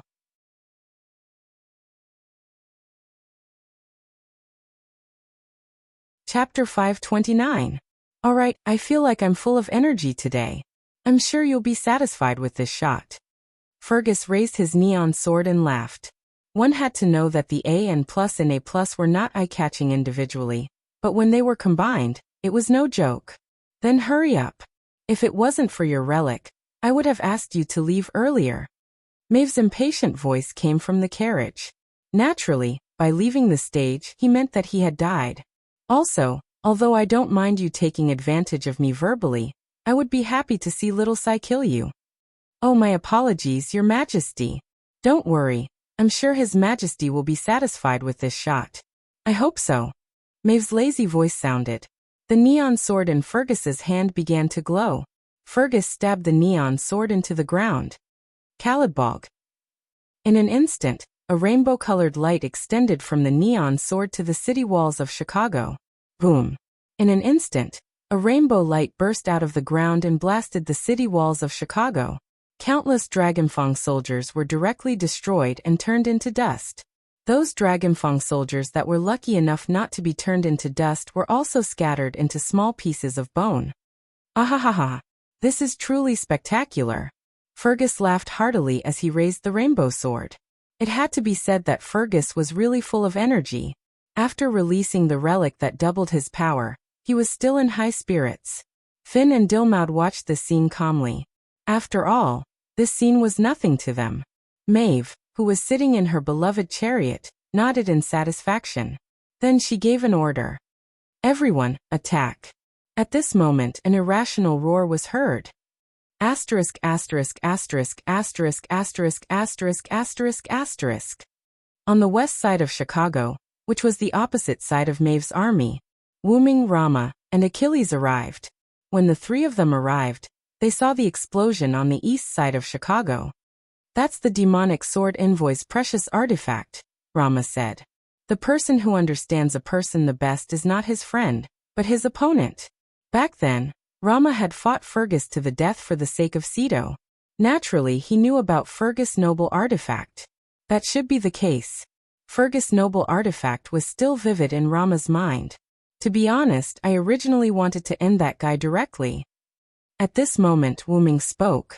Both Rama and Achilles looked over. If there are no restrictions, he will do as he pleases. For a king, this kind of teammate is very annoying. Wu Ming smiled coldly. At this moment, Rama and Achilles finally felt the pressure brought about by Wu Ming. No matter how kind this guy was, he was still a berserker. No matter how close he was to the people, he was still a king.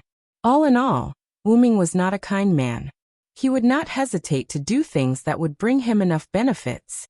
However, Wu Ming still had his own bottom line.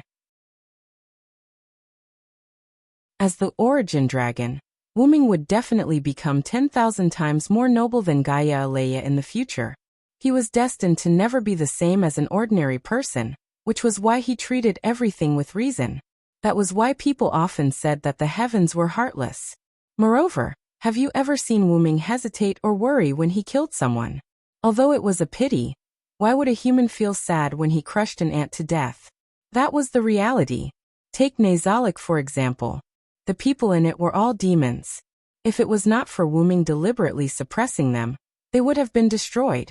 However, Wu Ming would still not do anything to them. Firstly, they were Wu Ming's subordinates. Wu Ming had mistakenly entered and became the supreme king. Therefore, he had to be responsible. Secondly, if there was good, there would be evil. Wu Ming would not purposely punish the evil. Cough cough. However, if they provoked Wu Ming would not mind getting rid of the weeds. Just like Darius who wanted to capture Mayu. Other than that, Wu Ming was more fond of humans. Because Wu Ming was just adopted by humans, he was a human for a period of time. Therefore, he was more fond of humans. Especially those who were considered good by Wu Ming. If he had the ability, Wu Ming would definitely help. Rick was a good example. Wu Ming specially went to Rick's world and helped the humans to turn the situation around. If possible, Wu Ming still liked to stay with humans, because the possibilities and emotions of humans made Wu Ming very happy. And Wu Ming wanted to kill Fergus.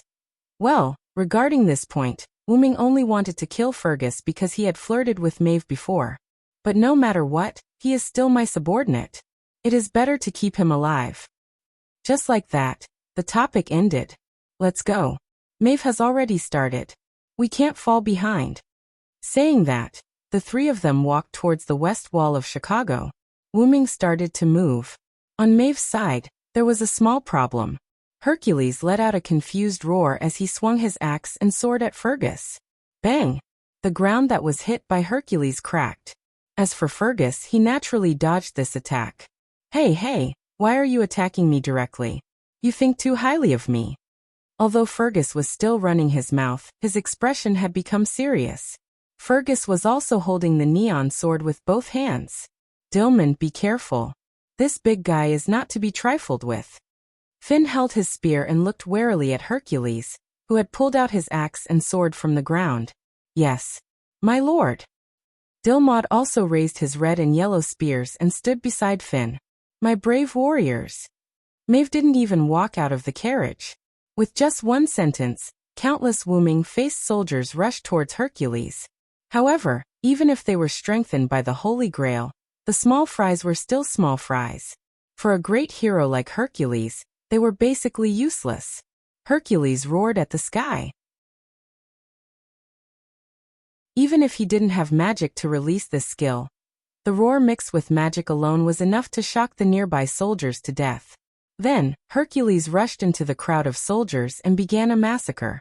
At this moment, Hercules could only be described with 4 words. Unparalleled mowing. Accompanied by a roar, a drill-like spiral sword attacked Hercules from behind. Clang! Hercules easily blocked Fergus' attack with his axe and sword and slapped Fergus away. With the mind's eye skill, Hercules naturally wouldn't be ambushed successfully. This is a little tricky. Fergus stabilized himself as he flew away and broke out in cold sweat. When Fergus was sent flying, Finn and Dilmund also rushed forward. With the two of them together and their flexibility as spearmen, they could slightly restrain Hercules. However, they still couldn't cause much damage to Hercules. Let's release the noble artifact again. With that, Fergus raised his magic sword. However, at this moment, a rather deranged voice was heard. Ahahaha, oppressor! Oppressor!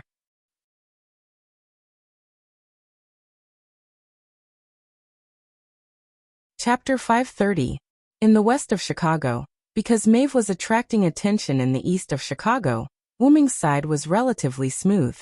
Nay dash, Achilles stopped his chariot, and the three immortal horses that pulled the chariot snorted. On the city wall, there was no one.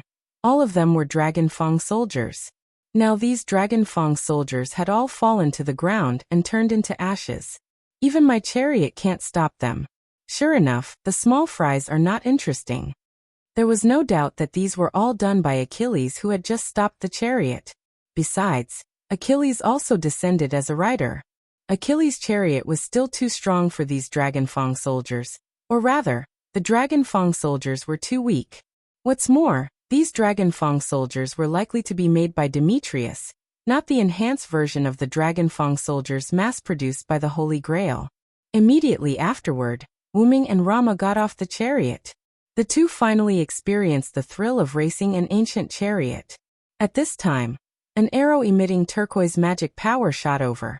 Bang dash, Rama held the indestructible blade and deflected the arrow with A-level strength. The three of them looked at the roof of the house not far away, and Atalanta was aiming her bow here. That is, big sister. Achilles' expression darkened. After all, when he was in the 14th Rider, he had a good relationship with Atalanta, and Achilles didn't really want to attack Atalanta. Oh really? Why are there so many people tonight? I don't have the energy to entertain you all. A voice that was more boring than Roman came. Hector, carrying his long javelin, appeared from the shadows of the city. Hector. This was Achilles' second surprise after Atalanta. He didn't expect it to be someone related to him. In the famous Trojan War, Hector's defense was invincible, and the enemy was defeated.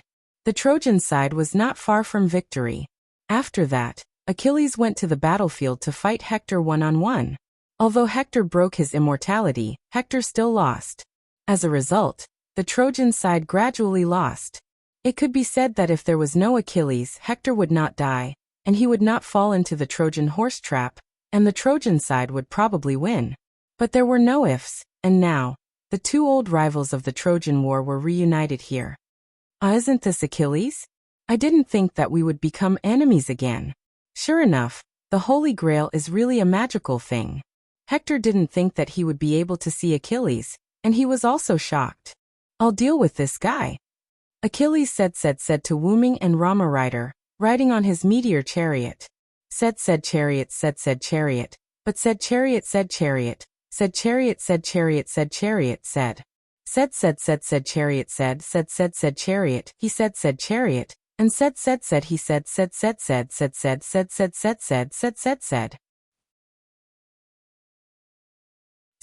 said although said of said said.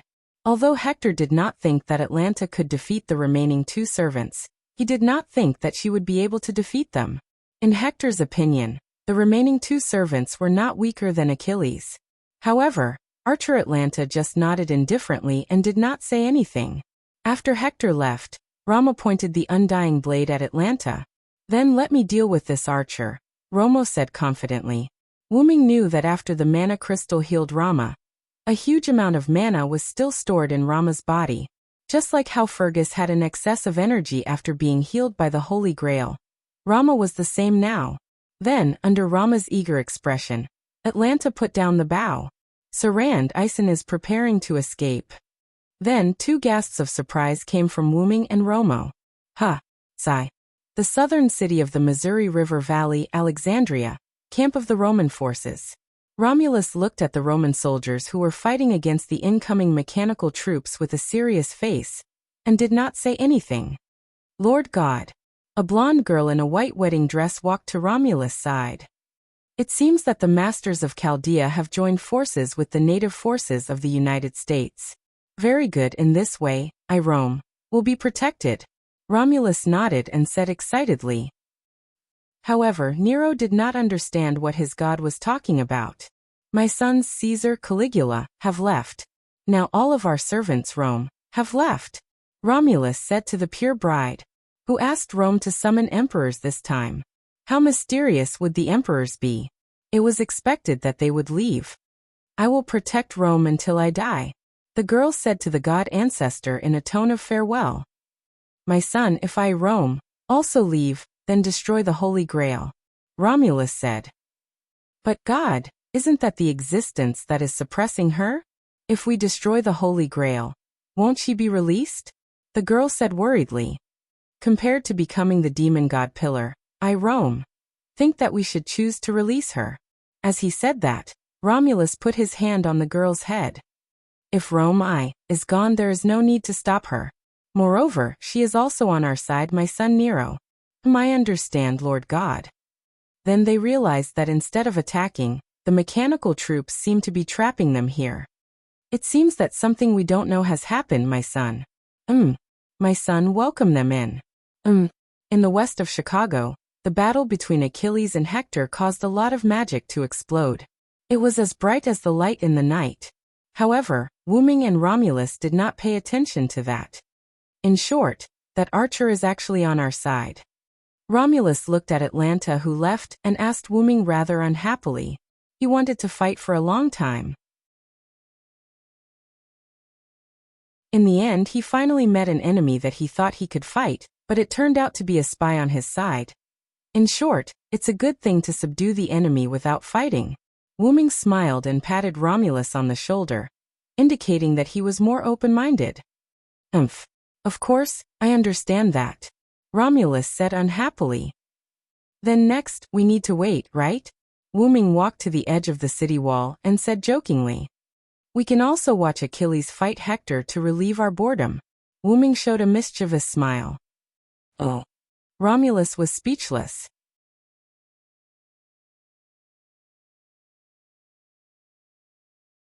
Chapter 531.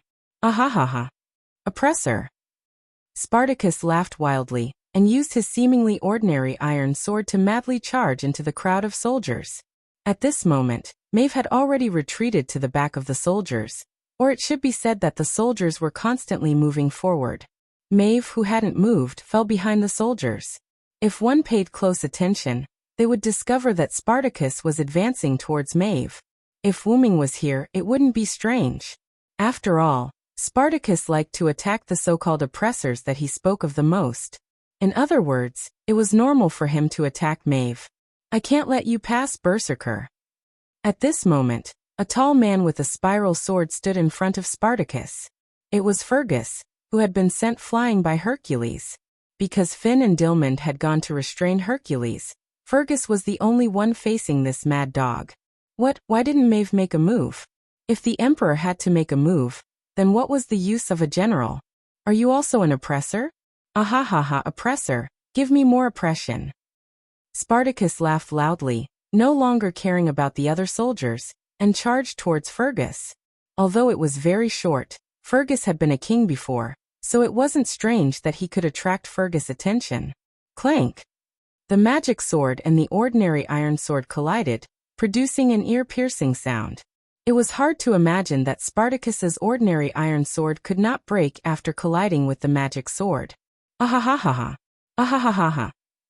Spartacus was like a mad dog as he punched Fergus without any pattern. Fergus was a Celtic warrior, a member of the Red Branch Knights, and also wielded a magic sword.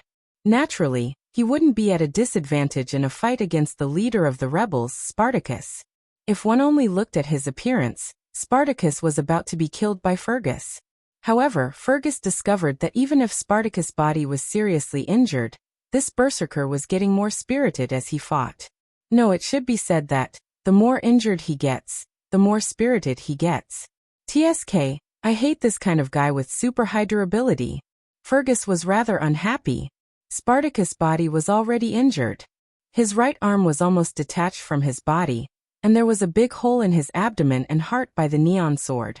There were many half-meter-long wounds on his body, and even half of his head was smashed in. The wounds on Spartacus' head and heart were the wounds. When Fergus saw that Spartacus was getting more spirited, he directly attacked these two places. However, Fergus didn't affect Spartacus. Fergus even noticed that Spartacus's wounds were healing, and Spartacus mutated. Spartacus, whose body had begun to change, gradually blocked Fergus' attacks and began to counterattack. Berserker can't be killed. Fergus was.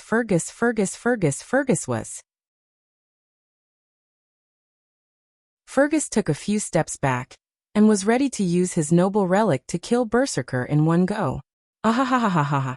Ahahahaha. Oppressor. Come.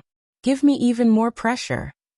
However, Spartacus didn't give Fergus a chance. He was really like a mad dog, entangling with Fergus. In the face of a berserker like Spartacus, who had so many crazy skills, pure magic and physical attacks were basically useless against Spartacus. This was all thanks to Spartacus' noble phantasm and skills. The glory of being abused. B+ when the magician healed Spartacus, the amount of magic consumed was a quarter of the original amount. The more serious the attack, the more spirited Spartacus was until he brought out all his hidden strength. After a certain period of time, the injuries would be gradually healed. Unyielding will. No matter what kind of pain and despair he faced, he would not give in. An extremely strong will could obtain physical and mental endurance. Roar of the defective beast. Crying warmonger. A part of the damage received from the enemy can be converted into magic and stored in the body. The efficiency of the conversion of magic will increase as Spartacus' physical strength decreases. The magic accumulated in the body can be used to enhance Spartacus' ability. It could be said that Spartacus was on the same level as Hercules in terms of tenacity. Of course, it was only in terms of tenacity. Currently, there were only two ways to deal with Spartacus. The first way was to wait for Spartacus' noble phantasm to activate and self-destruct. The second method was to use the instant kill ability of the demon eyes of death perception, to directly ignore everything and kill Spartacus. Of course, if one had the ability to directly destroy Spartacus' body, it could be said that he was killed instantly. Currently, Spartacus had not accumulated enough magic to self-destruct. However, Fergus had a noble phantasm that was enough to destroy 3 mountains. However, Fergus did not know about this. Moreover, his noble phantasm might not be able to kill Spartacus instantly. Fergus wanted to release his noble phantasm, but at the moment, Fergus was trapped by Spartacus, who was changing rapidly. In terms of attributes, other than Spartacus' durability being higher than Fergus, the rest of Spartacus' ability points were either the same or lower than Fergus. Coincidentally, Spartacus' agility was 2 levels lower than Fergus. Fergus also discovered this in the following battle with Spartacus. Therefore, after a few rounds of fighting with Spartacus, he used his skills to trip Spartacus and get behind him. Then he took the opportunity to distance himself from Spartacus. Oppressor? Spartacus got up from the ground and shook his head. He then found Fergus, who was not far behind him. Then, Spartacus excitedly raised his iron sword and rushed towards Fergus. Spiral, get ready. Fergus calmly raised his neon sword as he looked at Spartacus, who was running towards him.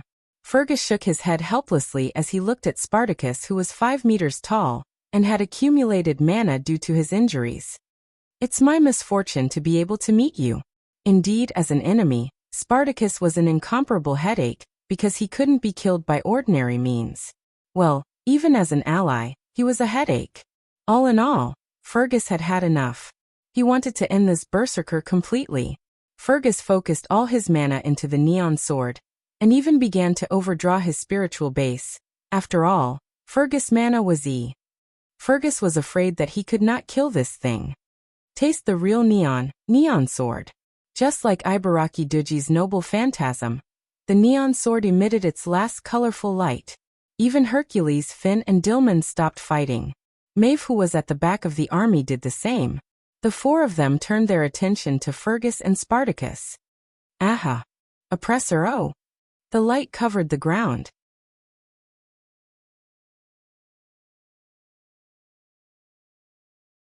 Chapter 532. Boom.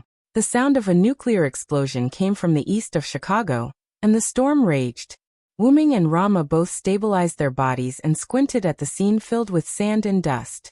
After Atlanta left, Wuming and Rama did not really go to watch the classic duel between Achilles and Hector. Instead, they ran along the edge of Chicago toward the Celtic army in the east of the city. In the end, before they could even reach the Celtic army, a violent explosion occurred. The power of the explosion was so great that it even completely destroyed the east wall of Chicago, giving people the feeling that there were no walls in the east of Chicago. Of course, whether it was Denver, Alexandria, or Chicago, there were no such things like ancient walls. All of them were built by various forces during this period of time. Wuming and Rama looked at each other, and the two quickly ran forward. Because of the strong hurricane caused by the big explosion, there was basically no sand and dust around, so the scene could be said to be clear to Wuming and Rama at a glance.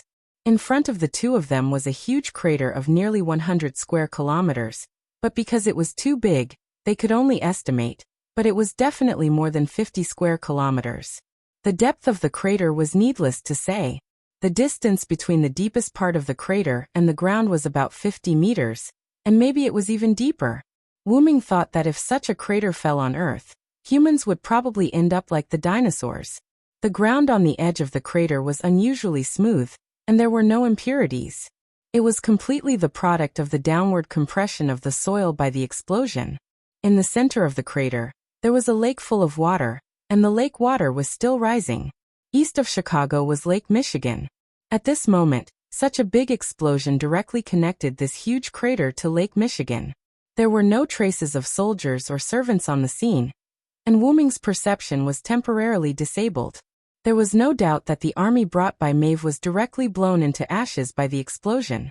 As for the servants who were fighting here, they were probably in danger.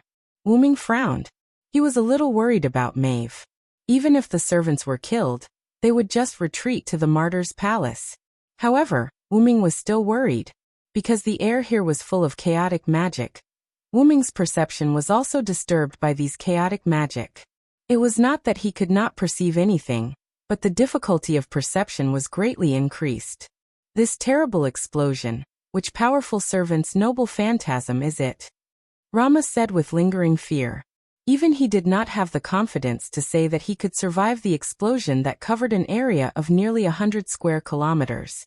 After all, a servant was much stronger than an ordinary person, but without a defensive noble phantasm or skills, they would also directly leave. If he did not have the golden armor, he would have to use of his noble phantasm. He would have to use his noble phantasm to survive. Of course, if Rama released his noble phantasm, he would be able to survive. Even if he did not die, he would die. He would be dead at least, he would be dead. All in all, if that was really the case, Rama would definitely not feel good. After Rama finished speaking, Wuming sighed. I'm afraid that except for Maeve, all the servants present have left. After all, this explosion was in the Celtic army. Not to mention that the army was completely wiped out. Wuming still could not find any servants. As for why Wuming knew that Maeve was fine, it was because Wuming was worried about her. Wuming's master was Maeve, so naturally, there was a contractual connection between them. Wuming naturally knew whether Maeve had left or not. Previously, by relying on this connection, Wuming knew that Maeve had come to Chicago. Suddenly Rama said, "What is that?" Rama pointed to the lake below the giant pit that was still rising. Wuming followed Rama's gaze. In the middle of the lake, a large rock that was emitting red light floated up. However, Wuming always felt that the stone with red light was so familiar. Oh my God, that was not a stone with red light. It was clearly Hercules who was activating the 12 trials, God hand. It was said that Spartacus was difficult to deal with, but compared to Hercules, it was simply insignificant. Hercules's 12 trials, God hand, could be said to be a real resurrection. Even if his head was chopped off, or his whole body was crushed, as long as the noble phantasm was activated, Hercules's whole body would be like steel that was just out of the furnace, emitting red light, and began to reconstruct his body. Not to mention, it would also increase the resistance of the cause of death. Hercules was the real difficult to deal with. Wuming fought for a whole day to retrieve Hercules's Berserker class card. In Winterwood City, the new Seven Knights and the Dark King Arthur had to work together to kill Hercules. From this, one could see how tenacious Hercules was. Fortunately, Hercules was a berserker. Otherwise, if Hercules knew how to use his brain, it would be a disaster. In an instant, Wuming flew up and rushed to Hercules, who was still recovering his body. Rama did not stop Wuming. In Rama's opinion, facing an enemy, one should be ruthless, not to mention that this was a servant from Greece. However, this would disappoint Rama. Wuming would not waste his effort to kill Hercules. Not to mention how difficult it was to kill him. Moreover, now was not the time to waste on him. The reason why Wuming rushed to Hercules was to trap him. Wuming arrived above Hercules. Along with the crisp sound of chains, several pseudo-heavenly locks were taken out by Wuming and tied to Hercules. Heavenly locks targeted servants with divinity, and Hercules's divinity was as high as a class. However, Wuming was very clear about one thing. Even if heavenly locks could only trap Hercules for a short time, heavenly locks were only able to suppress Hercules. The stronger the divinity, the tighter the heavenly locks would be. However, Hercules's strength was as high as A+. In Wuming's opinion, Hercules was fully capable of breaking the heavenly locks. In that case, let alone these pseudo-heavenly locks. However, Wuming was only holding on to the idea of stalling for time. Subsequently, Wuming took out a lot of pseudo-heavenly locks that were stored in his noble phantasm. He only left one pseudo-heavenly lock and tied the rest to Hercules. In this case, it would take a long time to use only his strength. Wuming looked at the chain mummy in front of him, and nodded as if he was very satisfied with his work of art. Subsequently, Wuming buried Hercules in the huge pit, which could be said to be the bottom of the lake. After that, Wuming and Rama looked for Maeve. Well, first of all, they had to ignore Rama's gaze.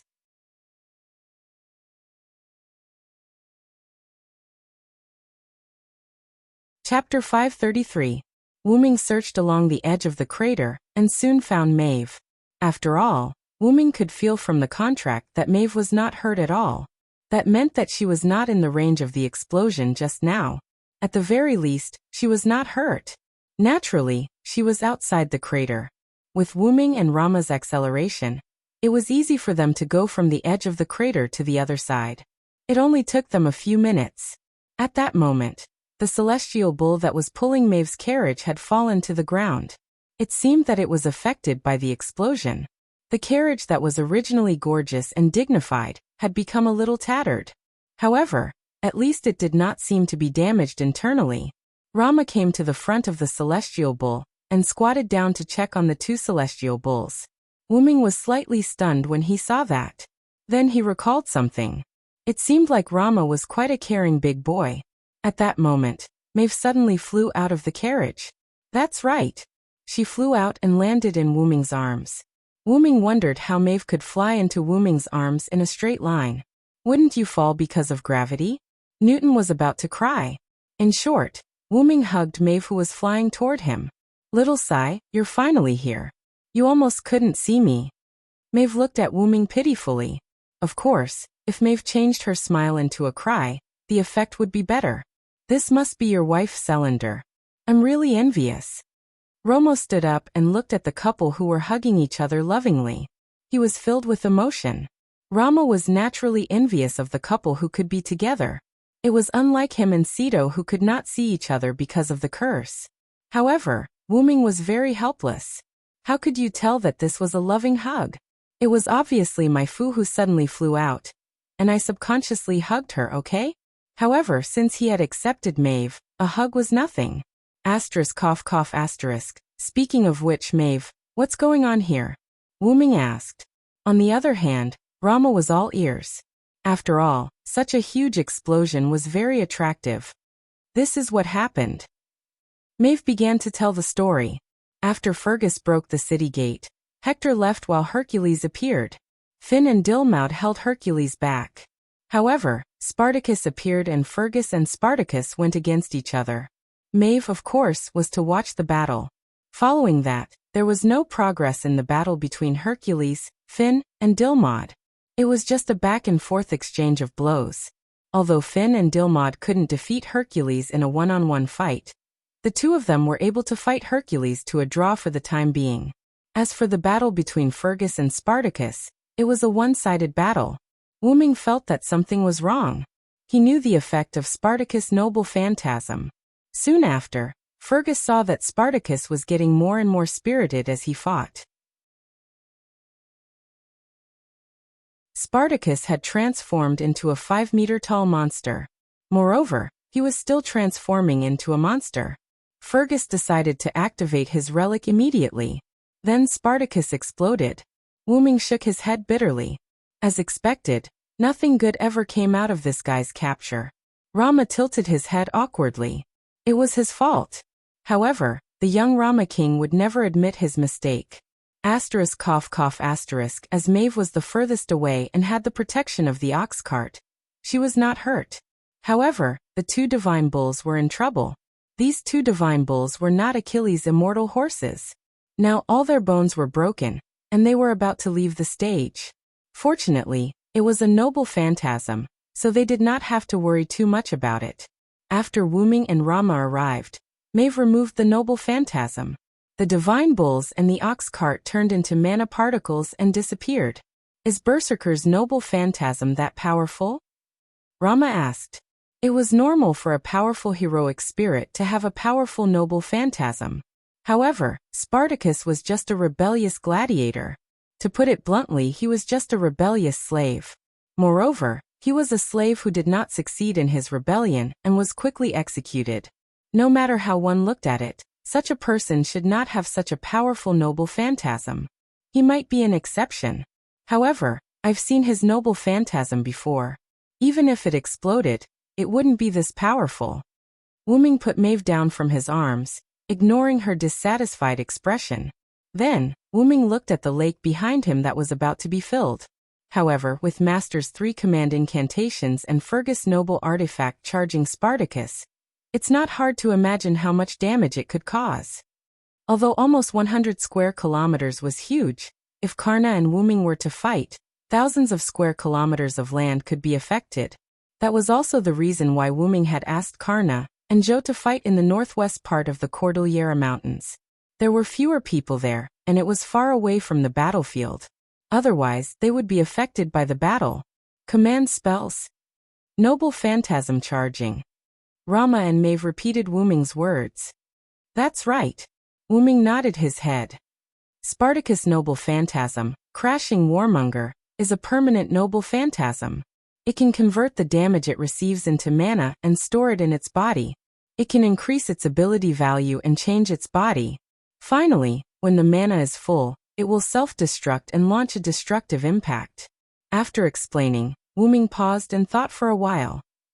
I think Demetrius must have used the command incantation to give the command to unleash the greatest power of the noble phantasm, 3 times. It strengthened Spartacus' noble phantasm. In addition to Fergus' continuous attacks and the overcharging of Spartacus' noble phantasm, it caused Spartacus to reach the critical point and self-destruct before it could transform into a monster. Rama and Maeve thought for a while, and realized that this was the most suitable explanation for the current situation.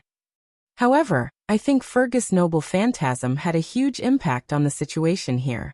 Maeve smiled. What do you mean? Wuming asked.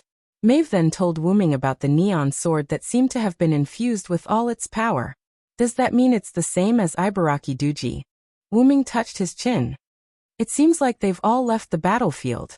Needless to say, Fergus was the closest to Spartacus and was designated to leave the battlefield. As for Finn, Dilmand, and even Hercules, they had spent a lot of time repairing their bodies. It was likely that the two of them had also been forced out of the battlefield during the explosion. Don't we need to care about Hercules? Rama asked. He knew that Wuming did not kill Hercules. He only tied Hercules up and buried him. Don't worry about that guy for now. He's no different from leaving the battlefield. Wuming waved his hand. After all, it was not easy for Hercules to break free from the pseudo-skylock that was almost the same as the real skylock. Just when Wu Ming was about to check on Achilles, a dark purple ripple suddenly appeared.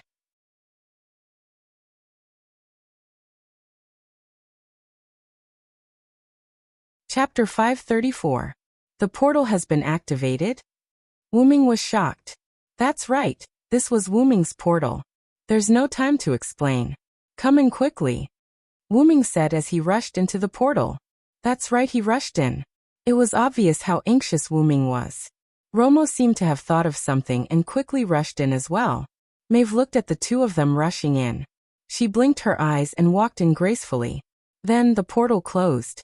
After passing through the portal and arriving on the other side, Maeve found herself in the belly of a ship. Then, a rather strange scene appeared before Maeve's eyes. Wu Ming was holding the Holy Grail in one hand, and a spear in the other. He placed the spear on the neck of a yellow-haired guy whose face was pale with fright. Next to the yellow-haired guy was a girl with pinkish-purple hair. She was holding a magic wand with a nervous expression. The beast-eared girl with green hair was aiming an arrow at the girl's head. If the girl with the magic wand made any strange movements, Maeve believed that the beast-eared girl's arrow would definitely pierce through her head. Behind Wu Ming was Romo. However, at this moment, Romo was holding a girl who looked almost exactly like him. Rama's face was filled with nervousness as he kept calling out names like Cedo. However, from the looks of it, Romo seemed to be unable to see the girl at all.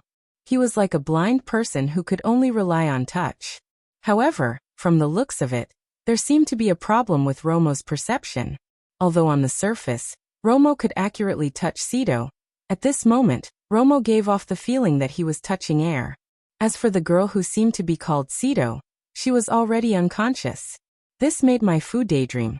If that girl was me, would Xiaosai be as anxious as she is? This was a girl's heart. However, Wu Ming was not paying attention to Maeve at the moment, and did not know what she was thinking. Wu Ming was only paying attention to the yellow-haired guy. In any case, you're someone who entered the martyr's palace. Can't you have a little backbone? With that, Wu Ming rubbed the tip of his spear on Aisen's neck. However, Wu Ming's result was Aisen's howl. Squeak squeak. Aisen's face turned pale, and his hands were still trembling. Don't kill me, Aisen said in a trembling voice. Looking at Aisen in such a state, Medea or Lily looked at Aisen with worry and disappointment. Sir Aisen. After seeing such a traitorous witch, Wu Ming finally understood why Medea, who was abandoned by Aisen, would choose to follow him again. Because Medea was in the form of a girl's dream of a girl. Wu Ming shook his head. A guy like that was not worth his time. However, Wu Ming still did not lower the tip of his spear from Aisen's neck. Then, Wu Ming turned to look at Rama. Rama, can't you sense Cedo? Wu Ming frowned. Although he had learned about the so-called curse from Rama, he did not expect the curse to be so powerful. Now, not to mention not being able to see, even the contact between the two of them, and even their own perception, had become erroneous. This curse of never being together was not just for show. He did not know how a female monkey could place such a curse on Rama and Cedo. That's right. Even if Cedo and I were to hug each other, we would not be able to see or sense each other. Rama no longer referred to himself as you. At this moment, Rama was like a person who was chasing after hope. In the end, he realized that the hope was despair. Once Cedo and I get too close, one of our powers and presence will gradually fade until they leave. Tears rolled down Rama's cheeks. As for which party would disappear, there was no doubt that it would be the weaker party. Wu Ming recalled the scene when he came back through the portal released by Atlanta. At that time, Cedo was not restrained by any chains. However, there was no guarantee that Medea's magic did not restrict her. However, even so, Cedo could not stand up at that time as if she was severely injured. At that time, Wu Ming sensed that Cedo's magic power was insufficient, or rather, it was severely lacking. At this moment, looking at the many injuries on Cedo's body, as well as the faintly discernible signs of his spirit base disappearing, how could Wu Ming not know what was going on? From being imprisoned on Alcatraz Island to this Argo, until now, Cedo had been in a state of abuse. We did not do anything to Miss Cedo. Please believe us. Lord Ison only wanted to use Miss Cedo as a hostage, Medea said weakly. If that was the case, the injuries on Cedo's body were caused before he was captured on Argo. It was not unreasonable. It was common for the Celts to beat people half to death when they captured them, and they did not have the habit of healing their captives. In other words, Beowulf did not know how to heal at all, and he did not realize that he should heal Cedo. In short, that guy was dead. Let's not care about him. Then, Wu Ming felt that something was wrong.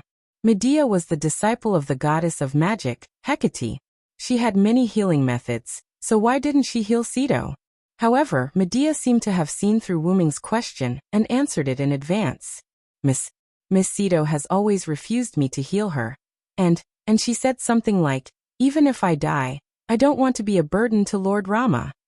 As if recalling the scene when Cedo said those words, Medea was a little depressed. She also wanted to sacrifice herself for the people she loved like Cedo did. But Ison, while Medea was distracted, Wu Ming frowned in distress. However, he began to laugh bitterly in his heart. So, if the other party did not want to heal, wouldn't you forcefully heal her? How gentle are you? However, if I didn't see wrongly, Ison wanted to use Cedo and the Holy Grail to summon the demon god Pillar. Wu Ming narrowed his eyes and looked at Ison, who was so frightened that he could not speak. When Wu Ming said those words, Rama instantly raised his head with anger in his eyes. Rama was slower than Wu Ming by a bit. When he arrived, Wu Ming had already seized the Holy Grail and restrained Ison and Medea with Atlanta. It was also Rama's arrival that caused the extremely weak Cedo to fall into a coma. Following Wu Ming's instructions, Rama stumbled and found Cedo through Cedo's position that was left in his eyes. However, it did not work. Rama could not see Cedo at all, nor could he touch Cedo. However, he did not give up and kept calling out Cedo's name. How could a man who loved his wife not be enraged when he found out that his wife had almost been used as a sacrifice? Bang! That you're tuning in to the Echoes of the Heart YouTube channel. Don't forget to subscribe and join us on this journey to catch the most captivating stories.